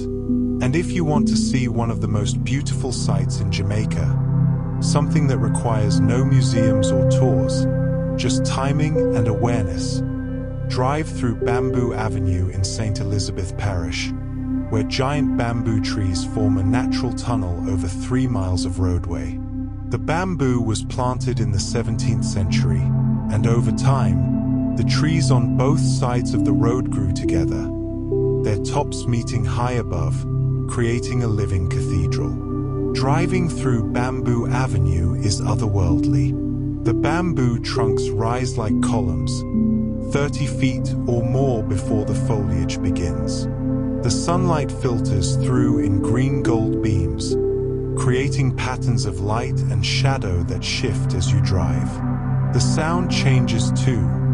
The bamboo rustles and creaks in the wind, a sound unlike any other forest. The temperature drops in the shade, a relief from the tropical sun. The bamboo grows thick on both sides, blocking out the world beyond. For those 3 miles, you exist in a green tunnel, a passage between worlds. Then you emerge into sunlight again, the real world returning. But something in you changed by the brief journey through living architecture. And sometimes, on warm Jamaican evenings, near coastal areas, you might witness something magical.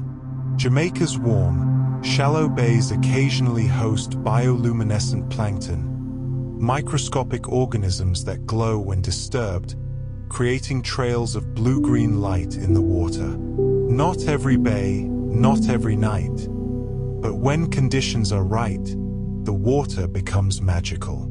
Swim in bioluminescent water and you leave a trail of light behind you. Every movement of your arms, every kick of your legs creates swirls of glowing water. Splash and the drops glow. Run your hand through the water and light follows your fingers.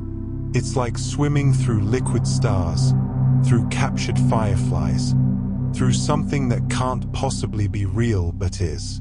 The locals know which bays might glow, which seasons favor the phenomenon. They'll take boats out at night, cutting the engine in the middle of the bay, jumping in, and watching each other become outlined in light. Children shriek with delight, adults laugh like children, everyone marveling at this gift from nature. This reminder that the world still holds magic, still surprises, still offers moments of pure wonder. As the night deepens now, as the stars emerge over Jamaica, as the bamboo in Bamboo Avenue rustles in the darkness, as the caves hold their ancient silence, as the Rio Grande flows steadily to the sea, as ginger plants grow quietly in the soil, as somewhere a patty is pulled fresh from an oven, as cricket bats rest until tomorrow's game, Jamaica breathes, in and out, patient and eternal, holding all its stories, all its beauty, all its struggle and triumph. And you breathe with it, slower now, deeper, letting the island's rhythm become your rhythm, letting its peace become your peace. Morning light filters through the shutters of a traditional Jamaican house. Wooden louvers painted in colors bright and cheerful, turquoise, coral pink, sunshine yellow. These shutters aren't just decorative, they're essential, designed to let the breeze flow through while keeping out the intense midday sun and the occasional tropical downpour. Traditional Jamaican architecture reflects the climate, houses built on stilts for ventilation, wide verandas for outdoor living, high ceilings to let hot air rise, and colorful paint schemes that reflect the vibrant culture. Walk through any Jamaican village and you'll see this vernacular architecture. Houses that have evolved over generations to work with the tropical environment rather than against it. The veranda is where life happens. Children do homework there in the afternoon breeze. Elders sit in rocking chairs, watching the street, calling out greetings to neighbors. Meals are eaten on the veranda when the kitchen gets too hot. Friends gather there in the evening to talk story, play dominoes, share a drink.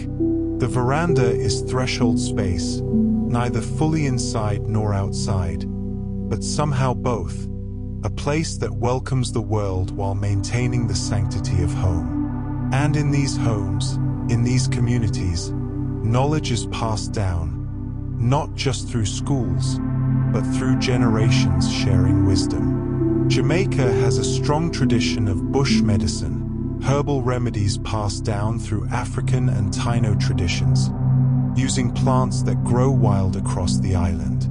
Every grandmother knows which leaves make a tea for fever, which roots ease stomach trouble, which bark helps with coughs.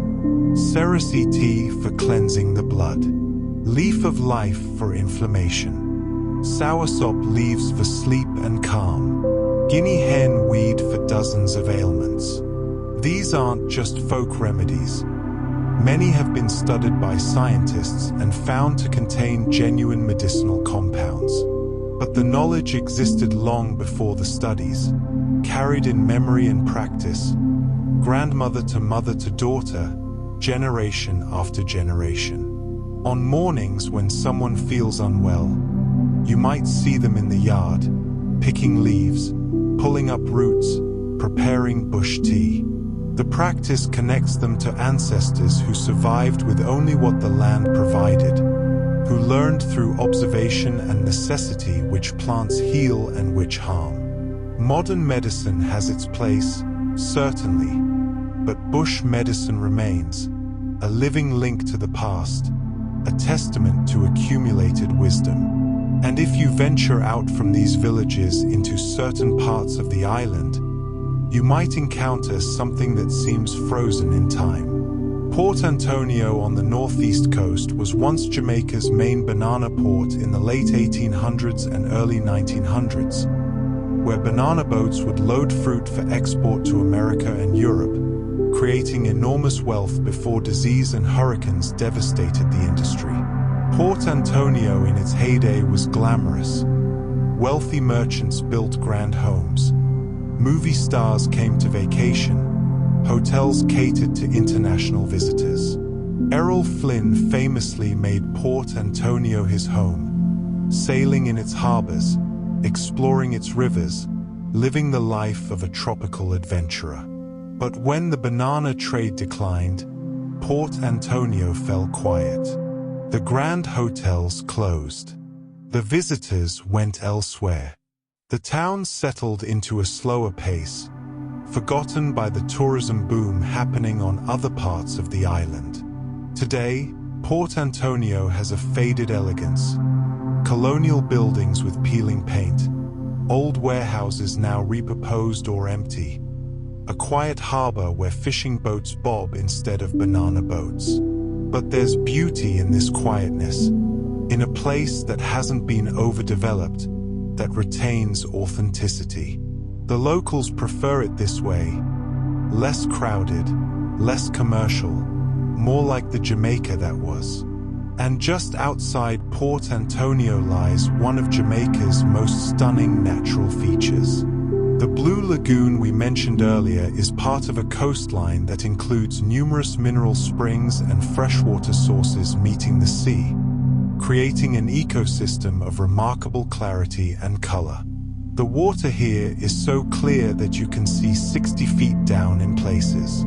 Snorkel in these waters and you drift over coral gardens, schools of tropical fish, see grass beds waving in the gentle current. The fishing here is excellent.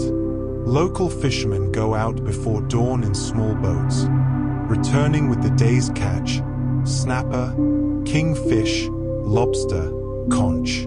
The fish markets near the waterfront are spectacles.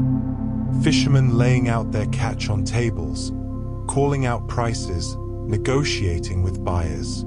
The air smells of sea and fish and brine. Vendors clean fish with practiced speed, scaling, gutting, filleting with knives that flash in the morning sun. Fried fish from roadside stands is a Jamaican staple, usually snapper or parrotfish, seasoned heavily, fried until crispy, served with bammy or festival bread. The best fish comes from stands so small they're barely more than a grill and a table, run by women who've been frying fish in that same spot for decades. They know exactly how hot the oil should be, exactly how long to cook each fish, exactly how much seasoning to use. You eat the fish with your hands, pulling away pieces of crispy skin, white flaky meat beneath, the bones coming out clean. The bammy, Cassava flatbread soaked in coconut milk then fried provides a soft, slightly sweet counterpoint to the savory fish. Wash it down with coconut water, fresh from a coconut chopped open with a machete, and you've had a meal that costs almost nothing but tastes like pure Jamaica. The coconut palms that provide that refreshing drink are everywhere across the island, leaning over beaches, growing in yards, lining roads. The coconut palm is sometimes called the tree of life because every part has a use: the water for drinking, the meat for eating, the milk for cooking, the husks for fuel, the fronds for thatch, the wood for building. Watch a Jamaican select a coconut and you're watching expertise. They tap coconuts, listening for the sound that indicates the perfect amount of water inside. They know which ones are young and sweet, which ones mature with thicker meat. With a few swift strikes of a machete, they'll open it, creating a hole just the right size for drinking. The water inside is cool, slightly sweet, perfectly refreshing in tropical heat. Young coconut water is clear and light. More mature coconuts have thicker water with more flavor. Inside each coconut, the soft jelly can be scraped out and eaten, silky, delicate, tasting of pure coconut. As the coconut matures further, this jelly hardens into the firm white coconut meat used for grating, for making coconut milk, for baking. One fruit, many stages, each perfect for different purposes. And speaking of things that grow and change, there's a celebration that marks transformation, that honors heritage and culture in the most joyful way possible. Joncanoe, also spelled Junkanoo, is a traditional Jamaican street parade with African origins, featuring elaborate costumes, masks, music, and dancing, typically performed around Christmas and New Year. The origins of Joncanoe are debated. Some say it comes from the West African tradition of masquerades. Others link it to John Canoe, an African tribal chief. What's certain is that enslaved people kept the tradition alive, adapting it, maintaining this connection to African heritage even under oppression. After emancipation, Joncanoe flourished, becoming a way to celebrate freedom, culture, identity. The costumes are extraordinary. Towering headdresses adorned with flowers, ribbons, mirrors, anything that catches light and draws the eye. Masks painted in bright colors, sometimes representing kings or queens, sometimes animals, sometimes abstract characters. Performers wear strips of cloth, bells, shells, making noise with every movement. The music is drums, bamboo fifes, rattles, African instruments, African rhythms, playing songs passed down through generations. Watch a Joncanoe parade and you're watching history dance. The movements come from Africa, preserved in muscle memory across centuries. The costumes reflect both African traditions and Caribbean adaptations. The spirit is pure celebration, joy expressed through music and movement and color.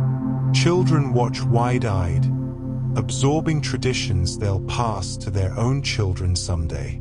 Jamaica celebrates its independence with a week-long festival each August. Independence Day on August 6th and Emancipation Day on August 1st, with events across the island featuring music, food, cultural performances, and national pride. The week between these dates becomes one long celebration. Streets fill with parades. Stages host performances. The national colors, black, gold, and green, appear everywhere. Flags fly from every house, every business, every car. It's a time when Jamaicans reflect on how far they've come, from colony to independent nation, from slavery to freedom, from subjects to citizens. The celebrations are joyful, yes, but also meaningful. They honor those who struggled, those who died, those who sacrificed so that future generations could live freely. The music at these celebrations spans Jamaica's history, from folk songs to mento to ska to reggae to dancehall, every genre representing a different era, a different voice in the ongoing story. And throughout the year, that music continues to evolve. Dancehall music emerged in the late 1970s as a more stripped-down, digital evolution of reggae, with faster rhythms, DJ toasting over beats, lyrics often addressing urban life, social issues, and celebration. If reggae is meditation and spirituality, dancehall is pure energy and expression. The beats are infectious, irresistible. People can't help but move when dancehall plays. Dancehall sessions happen in yards, in clubs, on street corners with massive sound systems. The bass is so powerful you feel it in your chest, your bones, your entire body. DJs toast, rapid-fire lyrics over the rhythm, telling stories, making boasts, addressing rivals, expressing love, commenting on society. The crowd responds, shouts of approval, movements that have names. Dutty wine, log on, nalinga, each one part of dancehall's evolving vocabulary of motion. Critics sometimes focus on controversial lyrics, but dancehall is more complex than any single aspect. It's the voice of downtown Kingston, of young people creating their own culture, their own sound. It's innovation happening in real time, genres blending, new styles emerging. Jamaica remains at the forefront of musical evolution, constantly creating, constantly influencing global music culture.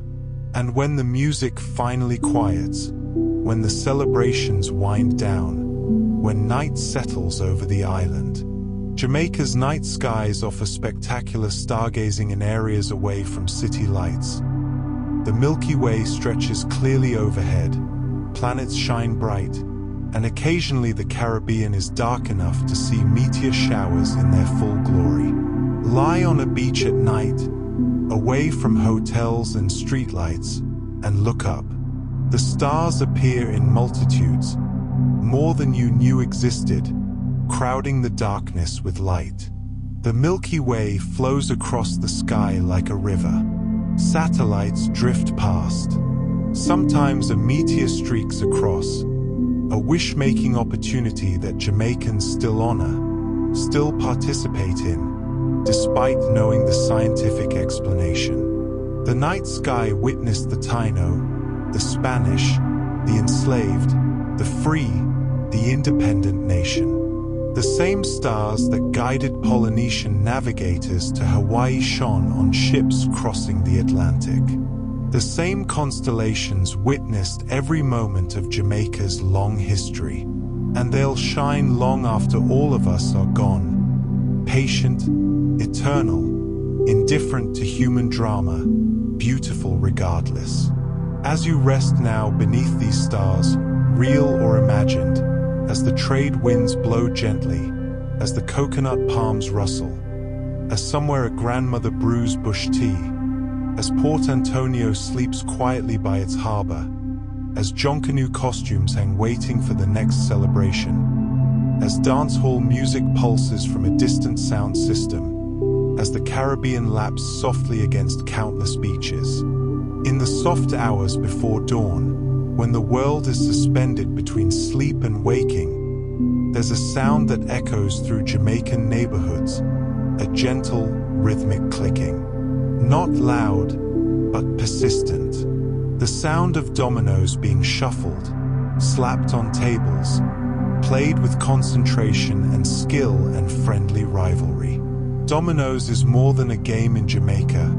It's a social institution, a way of building community, a tradition so important that the sound of dominoes being slammed on a table is recognized as distinctly Jamaican. Men, and increasingly women, gather around tables under streetlights, on verandas, in yards, in rum bars. The games can last for hours. The competition is serious but joyful.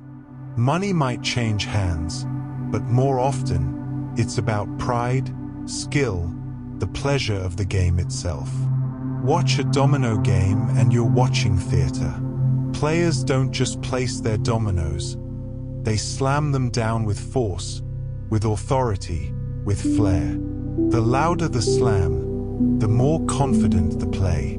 Commentary flows constantly, teasing, strategizing, celebrating good moves, lamenting mistakes. Bystanders gather to watch, offering unsolicited advice, laughing at dramatic plays. The game brings people together. Neighbors who might not otherwise talk, generations mixing, community forming around a simple set of tiles.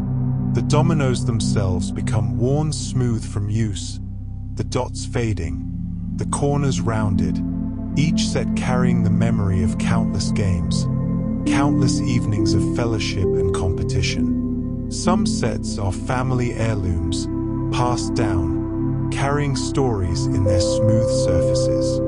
From these community gatherings, let's walk now into the countryside, where the limestone foundation of Jamaica reveals itself in unexpected ways. Jamaica's karst landscape is riddled with sinkholes, circular depressions where the surface has collapsed into underground cavities, creating unique ecosystems isolated from the surrounding land. Some sinkholes are shallow, just depressions in the earth. Others are deep, plunging hundreds of feet down to hidden pools, to forests growing at the bottom, to ecosystems that have evolved separately for millennia. The deepest sinkholes are like lost worlds. Climb down into one, using ropes and determination, and you find a different climate at the bottom. Cooler, more humid. The plants are different, species that thrive in the perpetual shade, in the moisture that collects at the bottom. Birds nest on the walls. Ferns cascade down the sides. Underground streams might flow through, disappearing into caves, continuing their journey through the limestone labyrinth beneath the island. The Taíno knew these sinkholes, used some as sacred sites. The Maroons hid in them. Today, scientists explore them, discovering species found nowhere else. Plants, insects, even fish that have adapted to these isolated environments. Each sinkhole is its own experiment in evolution, a pocket of life separated from the world above. And on the coast, the limestone reveals itself differently. The iron shore along parts of Jamaica's coastline is fossilized coral and limestone eroded into sharp, jagged formations, creating lunar landscapes at the water's edge. Walk on iron shore and you understand the name. The limestone is hard as iron, sharp enough to cut bare feet, sculpted by waves into fantastical shapes. Holes and crevices pock the surface. Tide pools form in depressions, each one a tiny aquarium hosting crabs, small fish, anemones. At sunset, the iron shore becomes otherworldly, the sharp formations casting long shadows, the tide pools reflecting the colored sky, the waves crashing against rock with spray that catches the light. It's beautiful but inhospitable, a reminder that not all of nature is gentle, that the island has its harsh aspects, its difficult terrains, its places that resist human comfort. But away from these harsh shores, in the markets and town squares, Jamaica pulses with commercial life and human warmth. Coronation Market in Kingston is the largest market in Jamaica. Acres of vendors selling everything from fresh produce to clothing to household goods. a sensory overload of sights, sounds, and smells. The market opens early, vendors arriving before dawn to set up, arrange their produce, prepare for the day. By mid-morning, it's chaos, thousands of people moving through narrow aisles, vendors calling out, haggling happening in rapid patois, the air filled with competing aromas. Fresh mangoes in mountainous piles. Ackee pods split open, showing their glossy seeds. Callaloo greens tied in bunches. Yams as big as your leg. Scotch bonnet peppers that make your eyes water just looking at them. The meat section has hanging sides of beef, whole chickens, pork being chopped to order. The fish section has the morning's catch laid out on ice. The ground provisions section has cassava, dasheen, sweet potato, breadfruit.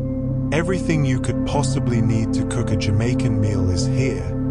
Fresh, negotiable in price, sold by people who've been at the same stall for decades. Shopping at Coronation Market is an experience. You don't just buy, you interact. You taste fruit before buying. You negotiate prices. You catch up with vendors you've known for years. You get cooking advice. You're offered a piece of sugarcane to chew on. You're part of a community, part of a tradition of markets that goes back centuries, back to when the Taíno traded goods in similar gatherings. And what you buy at these markets, the fruits especially, include something that might surprise you. Ackee, Jamaica's national fruit and key ingredient in the national dish, is actually not native to Jamaica. It was brought from West Africa, likely on slave ships in the 18th century. Like the enslaved people who carried it, Ackee survived the Middle Passage, took root in new soil, and flourished. The tree adapted to Jamaica so well that it now seems native, inseparable from Jamaican identity. There's symbolism in that, something brought in chains becoming essential, becoming beloved, becoming part of the national identity. Transformation through survival. Beauty emerging from tragedy. The Ackee tree stands as testament to resilience, to the ability of both people and plants to not just survive transplantation but to thrive, to become integral to their new home. Other fruits fill Jamaican markets, tamarind pods, their brown shells holding sticky, sweet sour pulp. Tamarind is used in Jamaican cuisine for drinks, candies, and sauces, its distinctive sweet tart flavor complementing both sweet and savory dishes. Children suck on tamarind balls, the pulp mixed with sugar, rolled into spheres, dusted with more sugar. The flavor is intense, addictive, uniquely satisfying. Tamarind juice is served ice cold, sweetened just enough to balance the tartness. It's refreshing on hot days, cleansing to the palate, carrying flavors that taste both familiar and exotic. The tamarind tree itself is beautiful, providing wide shade, producing pods prolifically, asking little but giving much. And beyond the markets, the fruits, the daily commerce of island life, there's a tradition that shaped Jamaican music culture as much as any instrument or recording studio. Sound systems, massive portable speaker setups, have been central to Jamaican music culture since the 1950s, serving as the primary way most Jamaicans experienced recorded music and fostering the development of ska, reggae, and dancehall. Before most people owned record players, sound systems brought music to the people. A sound system operator, a sound man, would set up in a yard, a street, an empty lot. Speakers stacked high, amplifiers powerful enough to be heard for blocks, turntables spinning exclusive tracks that couldn't be heard anywhere else.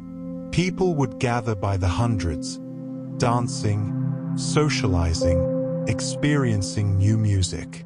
Sound men competed fiercely. Having the best sound system, the most exclusive records, the most skilled selector spinning the records, these were matters of pride, reputation, livelihood. Sound clashes, competitions between sound systems, became legendary events. Two sounds would set up in the same space and battle, playing their best records, trying to win the crowd's approval. This culture gave birth to the DJ, someone who would toast over the music, talk over instrumental breaks, hype the crowd, comment on events, eventually creating what became rap. Jamaica's sound system culture influenced global music. You can draw a direct line from Kingston Yards to hip-hop in the Bronx, to jungle and grime in London, to bass music worldwide. The sound system remains important in Jamaica today, even with personal devices and streaming services. There's something irreplaceable about communal music experience, about bass so powerful you feel it physically, about dancing with your community under the stars. The tradition continues, evolved, but recognizably itself. And if you want to escape the massive bass of a sound system, to find quiet and elevation and cool mountain air, you can climb to the island's highest point. Blue Mountain Peak, Jamaica's highest point at 7,402 feet above sea level, offers views on clear days that extend to Cuba to the north and, legend says, all the way across the island to the south coast.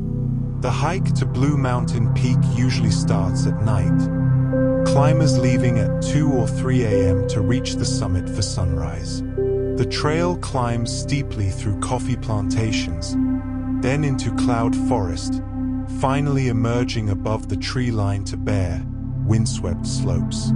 The air grows thin. The temperature drops near freezing. Yes, freezing in tropical Jamaica. Climbers wear jackets, hats, gloves. The summit reaches as the first light touches the eastern horizon. The sky transforms, darkness bleeding to deep blue, to purple, to pink, to gold. The sun emerges from the Caribbean, flooding the world with light. Below, the clouds are a sea of white, with mountain peaks rising through them like islands. The view is endless, the entire eastern half of Jamaica spread below, the Caribbean glittering in every direction, and on the clearest days, yes, the faint outline of Cuba on the northern horizon. Standing on Blue Mountain Peak, you're standing on top of Jamaica, higher than anything else on the island, closer to the sky than to the sea far below. The wind is constant, cool, carrying the scent of pine and clouds. You've climbed from the tropical lowlands through multiple climate zones to this alpine environment, all on one small island. The diversity, the beauty, the improbability of it all, overwhelming. The Blue and John Crow Mountains were declared a UNESCO World Heritage Site in 2015. Recognized not just for their natural beauty, but for their cultural significance as refuge for the Maroons and home to unique ecosystems. The mountains remember everything: the Taíno who lived in their valleys, the Maroons who fought for freedom in their peaks, the coffee farmers who carved terraces into their slopes, the hikers who climbed their trails seeking connection with something larger than themselves.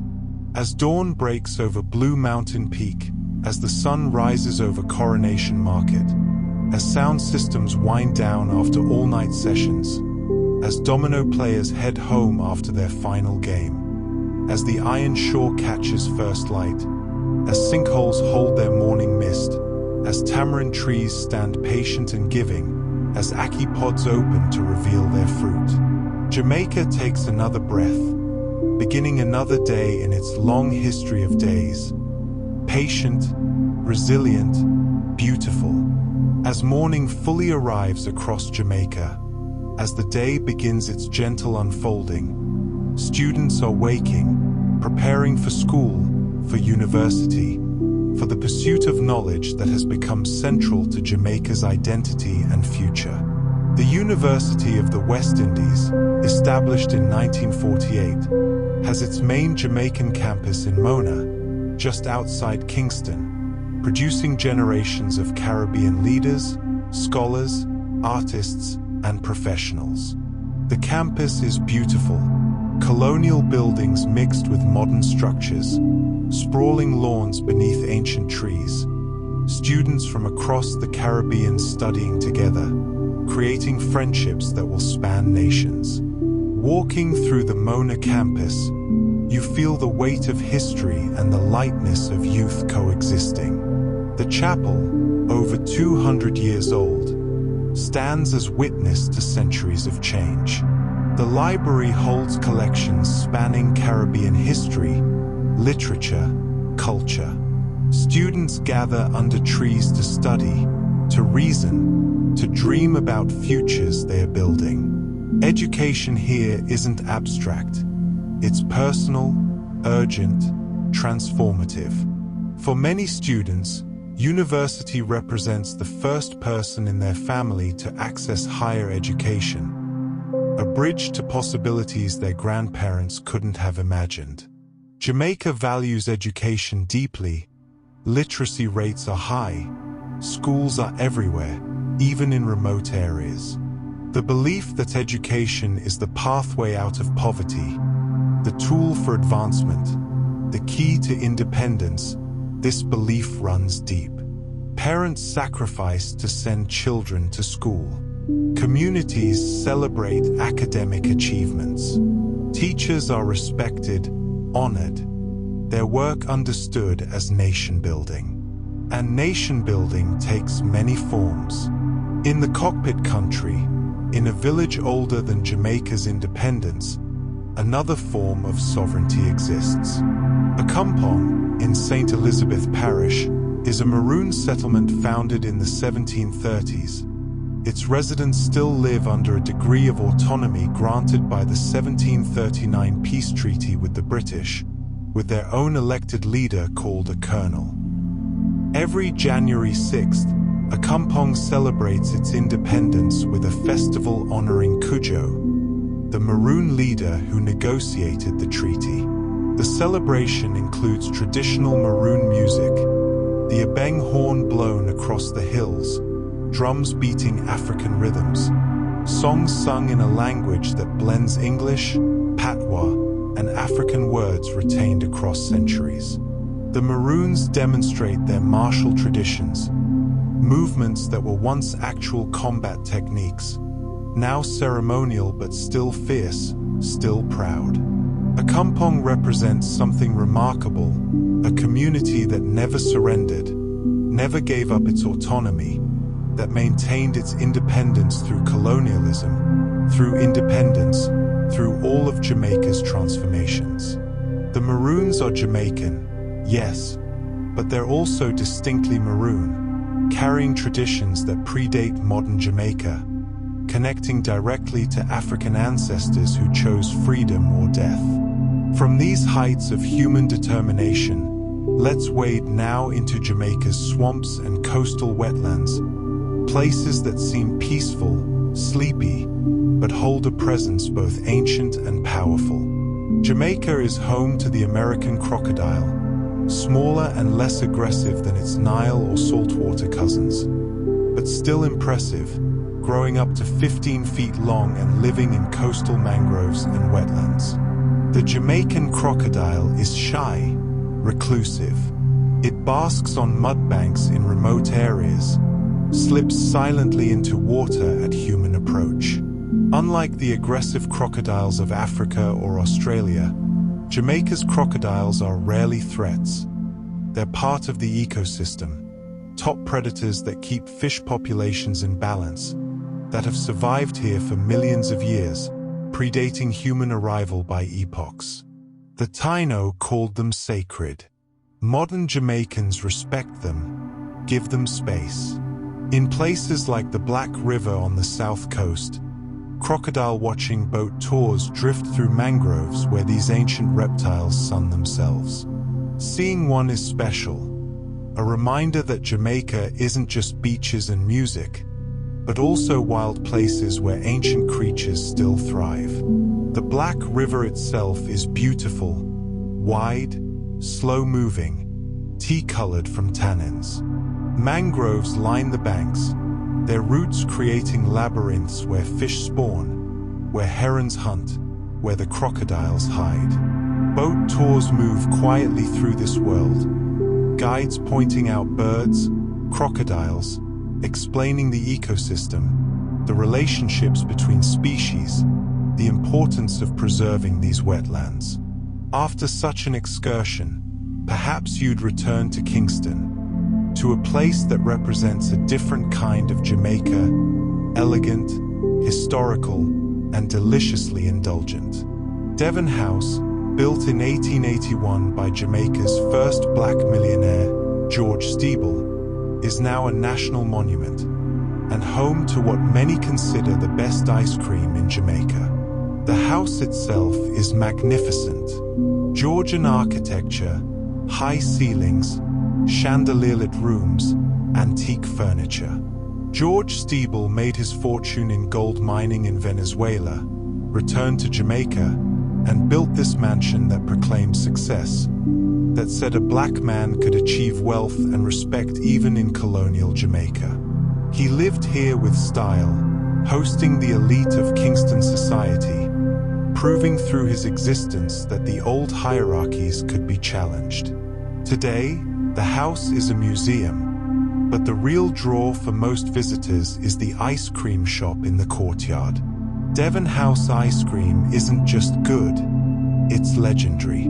Tropical flavors, coconut, soursop, guava, mango. Classic flavors done perfectly. And some uniquely Jamaican creations, rum and raisin, Devon Stout ice cream made with Jamaica's sweet stout beer, grape nut ice cream with actual grape nut cereal mixed in. On hot afternoons, the line at Devon House stretches long, but no one minds waiting. The ice cream is worth it. Served in waffle cones or cups, generous scoops of creamy perfection. You eat it sitting in the courtyard, in the shade of trees, maybe touring the house afterward, maybe just savoring the moment. Simple pleasure elevated to art form. And this brings us to something essential about Jamaican culture, the relationship with time itself. Jamaican time is a cultural concept, the understanding that schedules are suggestions rather than commandments, that human interaction matters more than punctuality, that hurrying ruins the quality of life. If someone says they'll meet you at 3, they might arrive at 3:30 or 4. If an event is scheduled to start at 7, expect it to begin at 8 or 9. This isn't disrespect, it's a different philosophy. Life happens. Conversations shouldn't be cut short because a clock dictates. If a friend needs to talk, you talk. If the bus is late, you wait without stress. If the party starts late, it just means it will go later into the night. For visitors used to rigid schedules, Jamaican time can be frustrating. But there's wisdom in it too, the recognition that human relationships, present moment experiences, and quality of interaction matter more than arbitrary schedules. That life isn't a series of appointments to be checked off, but experiences to be savored. That sometimes the best moments happen in the spaces between planned events. This relaxed relationship with time doesn't mean Jamaicans are lazy, far from it. Work gets done. Students graduate. Businesses operate. But there's less anxiety about it. More flexibility. More humanity woven into daily life. When a culture has survived slavery, colonialism, poverty, hurricanes, when it has endured and even flourished despite challenges, maybe it understands that rigid adherence to schedules is less important than we think.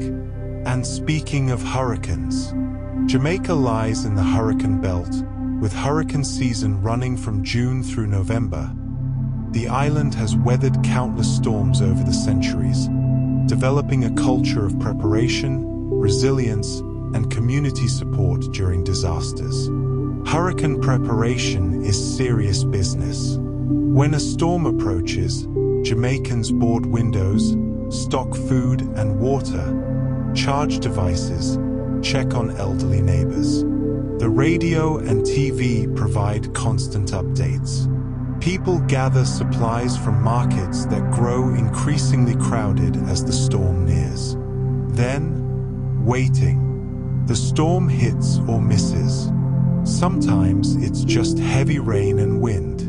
Sometimes it's catastrophic. Roofs blown off, flooding, power outages lasting weeks. But what emerges after is remarkable. Neighbors helping neighbors rebuild. Communities sharing food, generators, shelter. The resilience that has always defined Jamaica expressing itself once again. The government responds, yes, but often it's person-to-person help that matters most. Someone with a chainsaw clearing fallen trees. Someone with a stove cooking for those whose kitchens were damaged. Someone with a truck helping transport supplies. Hurricanes are part of life here, not welcomed, but accepted. The island has weathered them for millennia. The Taíno weathered them. The word hurricane itself comes from their language, from hurricane, a god of storms. The forests have adapted, able to bend without breaking. The people have adapted too, learning to prepare, to help each other, to rebuild. And in the wisdom passed down through generations, there are sayings, proverbs that capture Jamaican philosophy, humor, and truth. Jamaican proverbs blend African wisdom traditions with island experiences. Every mickle mek a muckle means small amounts add up to large ones. Cockroach na business in a foul fight means don't get involved in others' disputes. One hand saya clap means it takes two to make something happen. These proverbs are used daily, in conversation, in reasoning, in giving advice. They're more than folksy sayings, they're compressed wisdom, lessons learned and remembered. What na kill, fatten means what doesn't destroy you makes you stronger. Rain a fall but dutty tough means despite appearances of plenty, times are actually hard. One cocoa full basket means progress comes gradually, piece by piece. Listen to Jamaicans' reason and these proverbs pepper the conversation, adding depth, humor, historical weight. They connect present situations to timeless wisdom. They're teaching tools, ways elders share knowledge with youth. They're cultural glue, shared references that create understanding, that say we're part of the same tradition, the same story. And that story is represented in symbols the nation has chosen to represent itself. Jamaica's coat of arms features a Taíno man and woman standing on either side of a shield, the male holding a bow, the female holding a basket of fruit, representing the island's indigenous heritage. Above the shield sits a Jamaican crocodile. The shield itself shows a red cross with 5 golden pineapples, a reference to the indigenous fruit and the island's agricultural heritage. Below, the motto, out of many, one people. Every element chosen deliberately, symbolically. The Taíno honored though their people were nearly destroyed. The crocodile representing resilience, survival, connection to the land. The pineapple representing prosperity, natural wealth. The motto expressing hope, aspiration, truth. When Jamaicans see their coat of arms on government buildings, on official documents, on currency, they're reminded of who they are, where they came from, what they aspire to be. Symbols matter. They carry weight. They tell stories without words. As the day progresses now, as the University of the West Indies fills with students pursuing knowledge, as Akampong maintains its centuries-old traditions, as crocodiles bask in Black River wetlands, as visitors eat ice cream at Devon House, as people arrive fashionably late on Jamaican time, as communities prepare for whatever the hurricane season might bring, as proverbs are shared and wisdom passed down, as the coat of arms watches over it all, Jamaica continues, patient, resilient, uniquely itself. And you are drifting now, deeper into peace, every breath slower, every thought quieter, held by the island's stories, wrapped in its warmth, safe in its embrace. The land of wood and water cradles you, rocks you gently, whispers that all is well, all is irie, all is exactly as it should be. There's a spice that grows on trees across Jamaica, small berries that, when dried, contain within them the essence of multiple spices at once. The scent alone can transport you, warm, complex, immediately recognizable. Jamaica is the world's largest producer of allspice, called pimento locally. The dried berries of the pimenta dioica tree contain flavors reminiscent of cinnamon, nutmeg, and cloves combined. The trees grow wild in certain parts of the island, but they're also cultivated in groves that have been tended for generations. The berries are picked green, then laid out to dry in the sun, turning from green to reddish-brown as they shrivel and concentrate their oils. Walk past a pimento drying yard and the smell is intoxicating, sweet and spicy and warming all at once. The dried berries are exported worldwide, but they're also essential to Jamaican cooking. They're ground into jerk seasoning. They flavor stews and soups. The wood from pimento trees is the traditional choice for jerk cooking. That sweet smoke we talked about earlier comes from pimento wood, carrying the same aromatic oils as the berries. The pimento tree is so important to Jamaica that it appears in many traditional medicines, and its leaves are used to make a soothing tea. Pimento tea, a few leaves steeped in hot water, has a flavor gentler than the berries, slightly minty, aromatic. Old people swear by it for digestion, for calming nerves, for general well-being. Whether the effects are medicinal or simply the comfort of ritual and warmth, does it matter? The tea soothes. That's enough. And there's another beverage that has become synonymous with Jamaica. One that appears in every rum bar, every beach cooler, every celebration. Red Stripe beer, with its distinctive squat bottle and bold label, has been brewed in Jamaica since 1928 and has become one of the island's most recognizable exports. The beer itself is light, crisp, refreshing, perfect for tropical heat. Not complex or challenging, just clean and cold and satisfying. The slogan "Hooray Beer" became internationally recognized. The bottle design is iconic, shorter and wider than typical beer bottles, fitting perfectly in the hand, designed originally to prevent tipping in rough seas when exported by ship. Drink a Red Stripe on a Jamaican beach, condensation running down the bottle, the beer ice cold despite the heat. That's a perfect moment. Simple, universal, timeless. But if you want to understand where jerk seasoning truly became an art form, you need to travel to a specific spot on the northeast coast. Boston Bay in Portland Parish is considered the birthplace of commercial jerk, where the Maroon tradition of jerk cooking was first sold to the public, creating a culinary destination that still draws visitors today.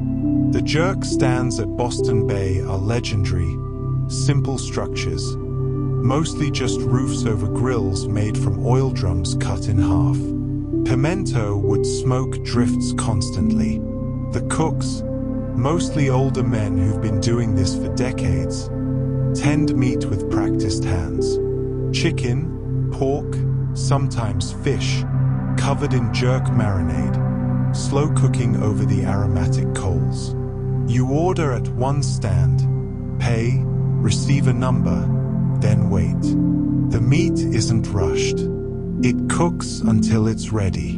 When your number is called, you receive a plate with jerk that's been cooked to perfection. Crispy, charred exterior, juicy interior. Flavors that make your eyes water and your mouth sing. You eat it sitting at plastic tables, with festival bread and a cold drink, while waves crash on the beach just yards away. It's one of those experiences that's simple and profound at once. Food that tastes like history, like tradition, like place. From Boston Bay, let's travel west through time and geography to a town that holds a special place in Jamaica's history. Spanish Town, located west of Kingston, was Jamaica's capital from 1534 until 1872. Founded by the Spanish and later expanded by the British, it contains some of the oldest European architecture in Jamaica. The town square, called the Parade, has buildings dating to the 18th century. The facade of the old King's House, though damaged by fire, still stands, columns and arches speaking of colonial grandeur, of when this was the seat of government, when governors lived here and decisions affecting the entire island were made in these rooms. The Rodney Memorial honors Admiral George Rodney, who defeated the French fleet in nearby waters in 1782. Spanish Town has faded from its former glory. Kingston took over as capital, development moved elsewhere. The old buildings weathered and aged. But there's dignity in the town's elderly face. These stones witnessed centuries of history. The Spanish ruled from here. The British governed from here. Enslaved people were sold in markets near these squares. Freedom was declared in these streets. Spanish Town remembers, even if the world has moved on. And speaking of remembering, there's a small village in the hills above Ocho Rios where one of the world's most influential artists began his journey. 9 Mile in Sainton Parish is the birthplace of Bob Marley. The small village where he was born in 1945 and where he's now buried, his mausoleum a pilgrimage site for fans worldwide. 9 Mile is remote, rural, reached by winding roads through the mountains. The village itself is tiny, a few houses, a church, the Marley compound. Bob's childhood home has been preserved, modest and small, showing the humble beginnings from which greatness emerged. The mausoleum is colorful, painted in Rastafarian colors, red, gold, and green. Inside, Bob rests, his body brought back to where it all started, to the soil that first nurtured him. Guides tell stories. Bob as a boy helping in the fields, learning guitar, writing his first songs. They show the rock he used as a pillow when resting from farm work, calling it his pillow stone. Whether these details are literal truth or have grown in the telling, they speak to something real. Bob came from here. From this small, poor, rural village came a voice that changed music, that spread messages of peace and resistance worldwide. It reminds you that greatness can emerge from anywhere, that circumstances don't determine destiny. The view from 9 Mile is spectacular, looking down over valleys and hills, over the patchwork of small farms, over a landscape that has changed little since Bob's childhood. Stand there and you understand something about his music, the rootedness, the connection to land, to community, to something deeper than fame or success. Bob never forgot where he came from. His home now, eternally, in the earth that made him. From this spiritual height, let's descend to something more earthly, the morning meal that sustains Jamaicans through their day. Traditional Jamaican breakfast is hearty and substantial, often including ackee and saltfish, fried dumplings, boiled green bananas, callaloo, and perhaps liver or mackerel. This isn't a light meal of toast and coffee. This is fuel for a day of work, of heat, of physical labor. The fried dumplings, called Johnny cakes, are golden and crispy outside, soft and doughy inside. The boiled green bananas are starchy and filling, eaten with butter or alongside the fish. Callaloo, leafy greens similar to spinach, provides vitamins and earthiness. And the ackee and saltfish ties it all together. Protein, flavor, the national dish starting your day. Eating a full Jamaican breakfast, you understand why lunch might be lighter, why work slows in the heat of afternoon. You've consumed enough food to last hours. Your stomach is satisfied. Your body is prepared for whatever the day brings. It's breakfast as armor, as preparation, as love from whoever woke early to cook it. And speaking of preparation and discipline, there's an aspect of Jamaican culture that has produced remarkable results on the world stage. Jamaica's high school track and field program, particularly the annual Champs competition held at the National Stadium, is considered one of the best athlete development systems in the world. Champs, officially the ISSA Boys and Girls Championships, is more than a high school track meet. It's a national obsession. The stadium fills with over 30,000 spectators. Schools compete fiercely, their colors and chants filling the air. The competition is intense, teenagers running times that would be respectable at international professional meets. Scouts from American universities watch. Jamaican athletics legends attend. The entire nation pays attention. This is where Usain Bolt was discovered, where Shelly-Ann Fraser-Pryce first showed her speed, where generation after generation of world-class sprinters were forged. The competition pushes athletes to their limits while they're still young, teaching them to perform under pressure, to represent something larger than themselves. By the time they reach the Olympics, they've already competed in front of massive crowds, already felt that pressure, already learned to thrive in it. The success isn't accidental. It's systematic, cultural, built into Jamaica's educational and social fabric. Track and field isn't just a sport, it's a path to education, to opportunity, to representing Jamaica on the world stage. The pride that comes with wearing your school colors at Champs, that pride translates to wearing Jamaica's colors at the Olympics. The National Stadium in Kingston, where Champs is held, was opened in 1962 to celebrate Jamaica's independence, a gift from the Jamaican government to its people, a place for national celebrations and sporting glory. The stadium has witnessed countless moments of triumph, national football matches, concerts, religious gatherings, political rallies. It's a gathering place, a sacred space of sorts, where Jamaicans come together as one people out of many. Walking into the National Stadium when it's full, feeling the energy of tens of thousands of Jamaicans cheering, singing, celebrating, you feel the power of collective identity. This is what independence meant. The ability to gather in your own space, celebrate your own achievements, determine your own future. The stadium isn't just concrete and steel, it's sovereignty made tangible, national pride given architecture. And finally, there's something that happens across Jamaica every evening as the sun begins to set. A tradition so embedded in culture it doesn't even have a fancy name. Liming in Jamaica means hanging out without specific purpose, gathering with friends to talk, laugh, maybe have a drink, enjoying each other's company without agenda or schedule.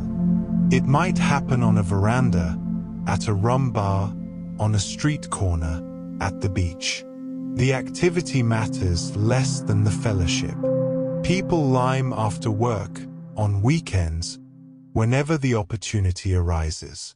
Conversation flows, reasoning about politics, sports, relationships, life. Jokes are told. Stories are shared. Dominoes might be played.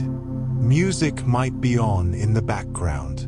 But mostly, there's just being together. Liming is anti-productivity in the best way. It serves no economic purpose. It doesn't advance careers or check off to-do lists. But it nourishes something essential: connection, community, the simple pleasure of human company. In a world increasingly dominated by screens and schedules, liming is resistance, insisting that time spent with people you care about, doing nothing in particular, is time well spent. As evening settles now across Jamaica, as pimento dries in the sun's last rays, as red-striped bottles sweat in coolers, as Boston Bay's jerk stands prepare for the dinner rush, as Spanish Town's old stones hold their memories, as pilgrims visit 9 Miles Mausoleum, as tomorrow's breakfast is prepared, as young athletes dream of champs' glory, as the National Stadium stands quiet until the next gathering, as people everywhere lime, reason, laugh together. The island breathes, in and out. Another day drawing to a close in the endless succession of days. Patient, beautiful, eternal. And you are floating now, on Jamaican time, no hurry, no schedule, just drifting, peaceful, held by stories and rhythms and the warm embrace of the Caribbean night. Jamaica holds you, the land of wood and water cradles you. Whispers that you can rest now, that everything is taken care of, that all is irie. And so, we approach the end of our gentle journey together. But Jamaica has just a few more whispers to share before we part. Let's hold these final moments close, savoring them like the last sips of coconut water, like the final notes of a reggae song fading into the night. In the cool mountain air, where coffee plants grow and mist gathers in valleys, there's a fruit that has become a Jamaican treasure. Jamaica is one of the few places that successfully grows the Otahite apple, or Jamaican apple, a fruit with crisp, juicy flesh and a delicate, slightly rose-scented flavor. The trees bear fruit twice a year, and when they do, the apples hang like bells, pink and red, tempting children to climb and pick them. Bite into a Jamaican apple and it's refreshing, watery, subtly sweet. Nothing overpowering, just clean flavor and satisfying crunch. They're eaten fresh, mostly, though some people stew them or make preserves. But the best way is simplest: picked from the tree, wiped on your shirt, bitten into immediately. The juice runs down your chin. The crispness satisfies.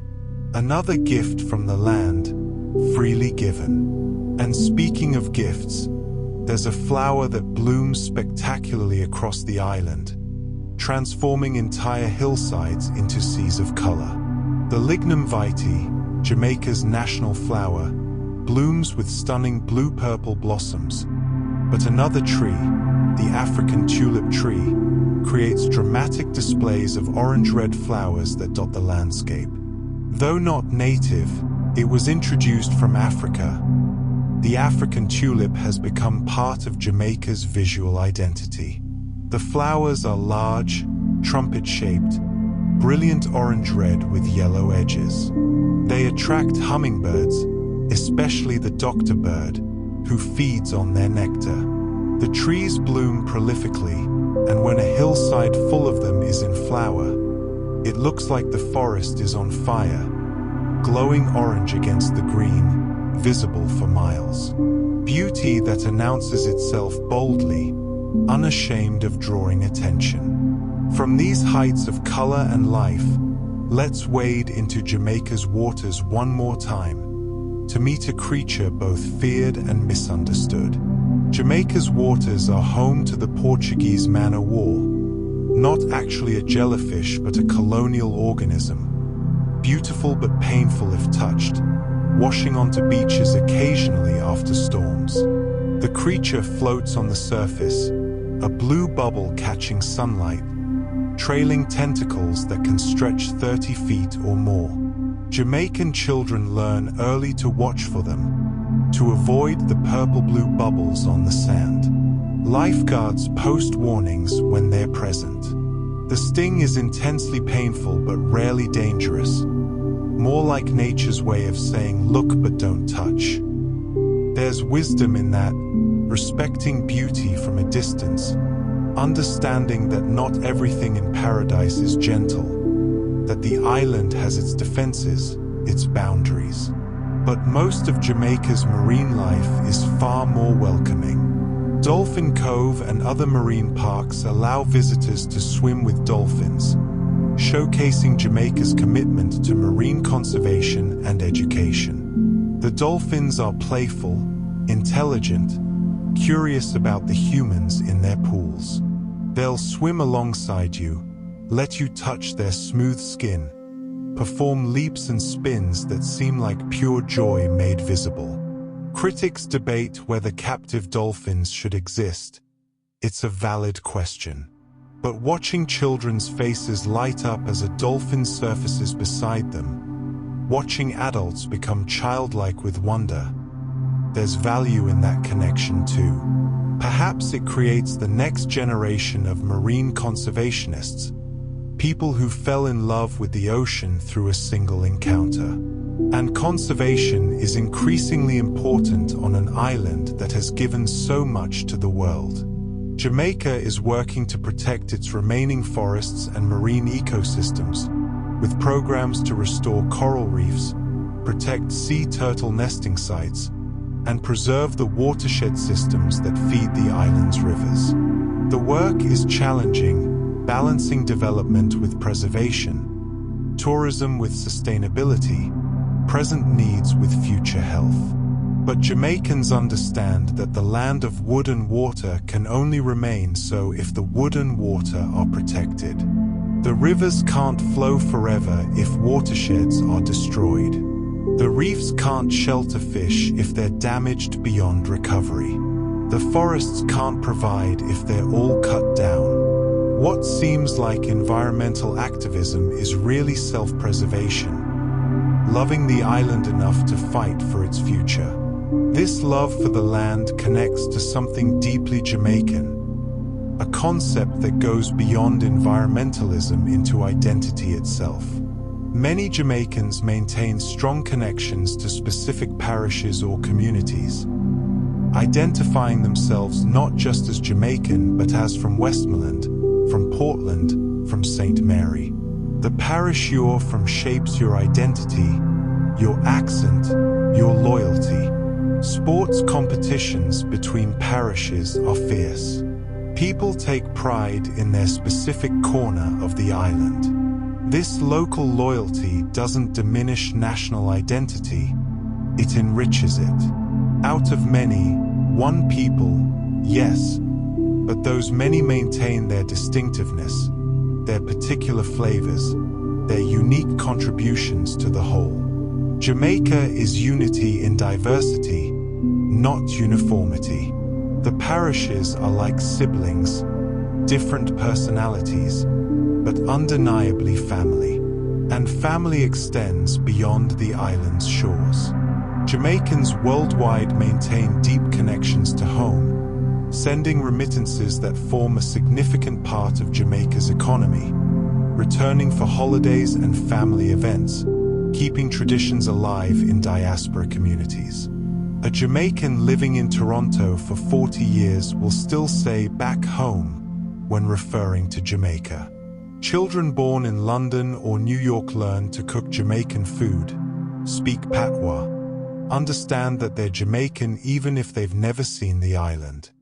This diaspora is Jamaica's extended family, scattered but connected, contributing to the homeland while building lives elsewhere. They're ambassadors, spreading Jamaican culture wherever they go. Their economic support, sending money home to help family members.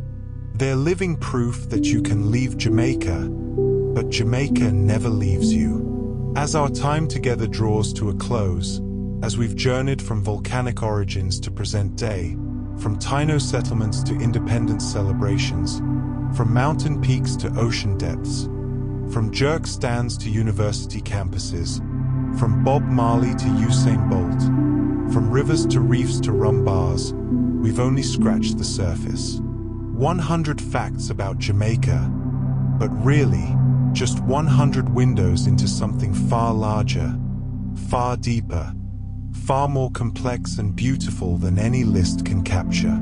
Jamaica is not just a destination on a map, not just beaches and rum and reggae music, though it's certainly all of those. Jamaica is resilience made tangible. It's creativity born from struggle. It's joy persisting despite hardship. It's community over individualism. It's rhythm over rigidity. It's irie as philosophy, as practice, as prayer. The Taíno called it Xaymaca, land of wood and water. The name endures because it captures something essential. The wood, forests climbing mountains, pimento trees shading hillsides, bamboo growing in green tunnels, lignum vitae standing for centuries. The water, 120 rivers flowing to the sea, blue holes fed by underground springs, waterfalls cascading through rainforests, the Caribbean lapping at countless beaches, rain falling generously, cleansing, nourishing, sustaining. Wood and water, but also fire and earth. Fire from the jerk pits, from the sun overhead, from the passion in the music, from the speed of the athletes. Earth from the volcanic soil growing coffee and ginger, from the limestone holding ancient caves, from the iron shore standing firm against waves, from the blue mountains rising toward the sky. And more than elements, Jamaica is people. People who survived the unsurvivable and created beauty from pain. People who transformed every influence that came to their shores into something uniquely their own. People who give the world music, athletics, literature, art, cuisine, culture, giving generously, sharing freely, asking only to be seen fully, understood deeply, loved truly. Jamaica's national motto, out of many, one people, isn't just aspiration, it's achievement. Look at Jamaican faces and you see Africa, Europe, Asia, the Middle East, indigenous heritage, all blended into something new. Listen to the music and you hear African drums, European instruments, American soul, Caribbean sunshine, all fused into reggae, into dancehall, into sounds that could only be Jamaican. Taste the food and you experience culinary fusion perfected, techniques and ingredients from everywhere, combined by necessity, refined by generations, resulting in cuisine that's distinctive and delicious. Out of tragedy came culture. Out of oppression came creativity. Out of poverty came pride. Out of many voices came one song. And that song sounds like Jamaica. Thank you, dear traveler, dear friend, for joining us tonight on this journey through the land of wood and water. Thank you for allowing these stories to accompany you towards sleep. Thank you for honoring Jamaica with your attention, your curiosity, your open heart. May your dreams be filled with warm Caribbean breezes and the sound of gentle waves, with the aroma of jerk spices and fresh coffee, with the rhythm of reggae and the laughter of children playing, with the sight of doctor birds hovering and waterfalls cascading, with the feeling of belonging, of welcome, of irie. The 100 facts we've shared are gifts from Jamaica to you, small pieces of a much larger story. If they've entertained you, informed you, soothed you into peaceful rest, then they've done their work. If they've made you curious about this remarkable island, if someday you visit and see these places, taste these foods, meet these warm and vibrant people, then the stories will have come full circle. Jamaica will still be there, floating in the Caribbean, breathing slowly, holding its stories, welcoming all who come with respect and open hearts. The blue mountains will still rise in the east. The rivers will still flow to the sea. The music will still play. The people will still lime and reason and laugh and survive and thrive and create and give. The island is patient, eternal, beautiful. And tonight, as you drift into sleep, Jamaica holds you one last time, wrapped in warmth and stories, cradled in the spirit of aloha. No, wait, wrapped in the spirit of irie, of one love, of out of many, one people. Rest now, completely, deeply, peacefully.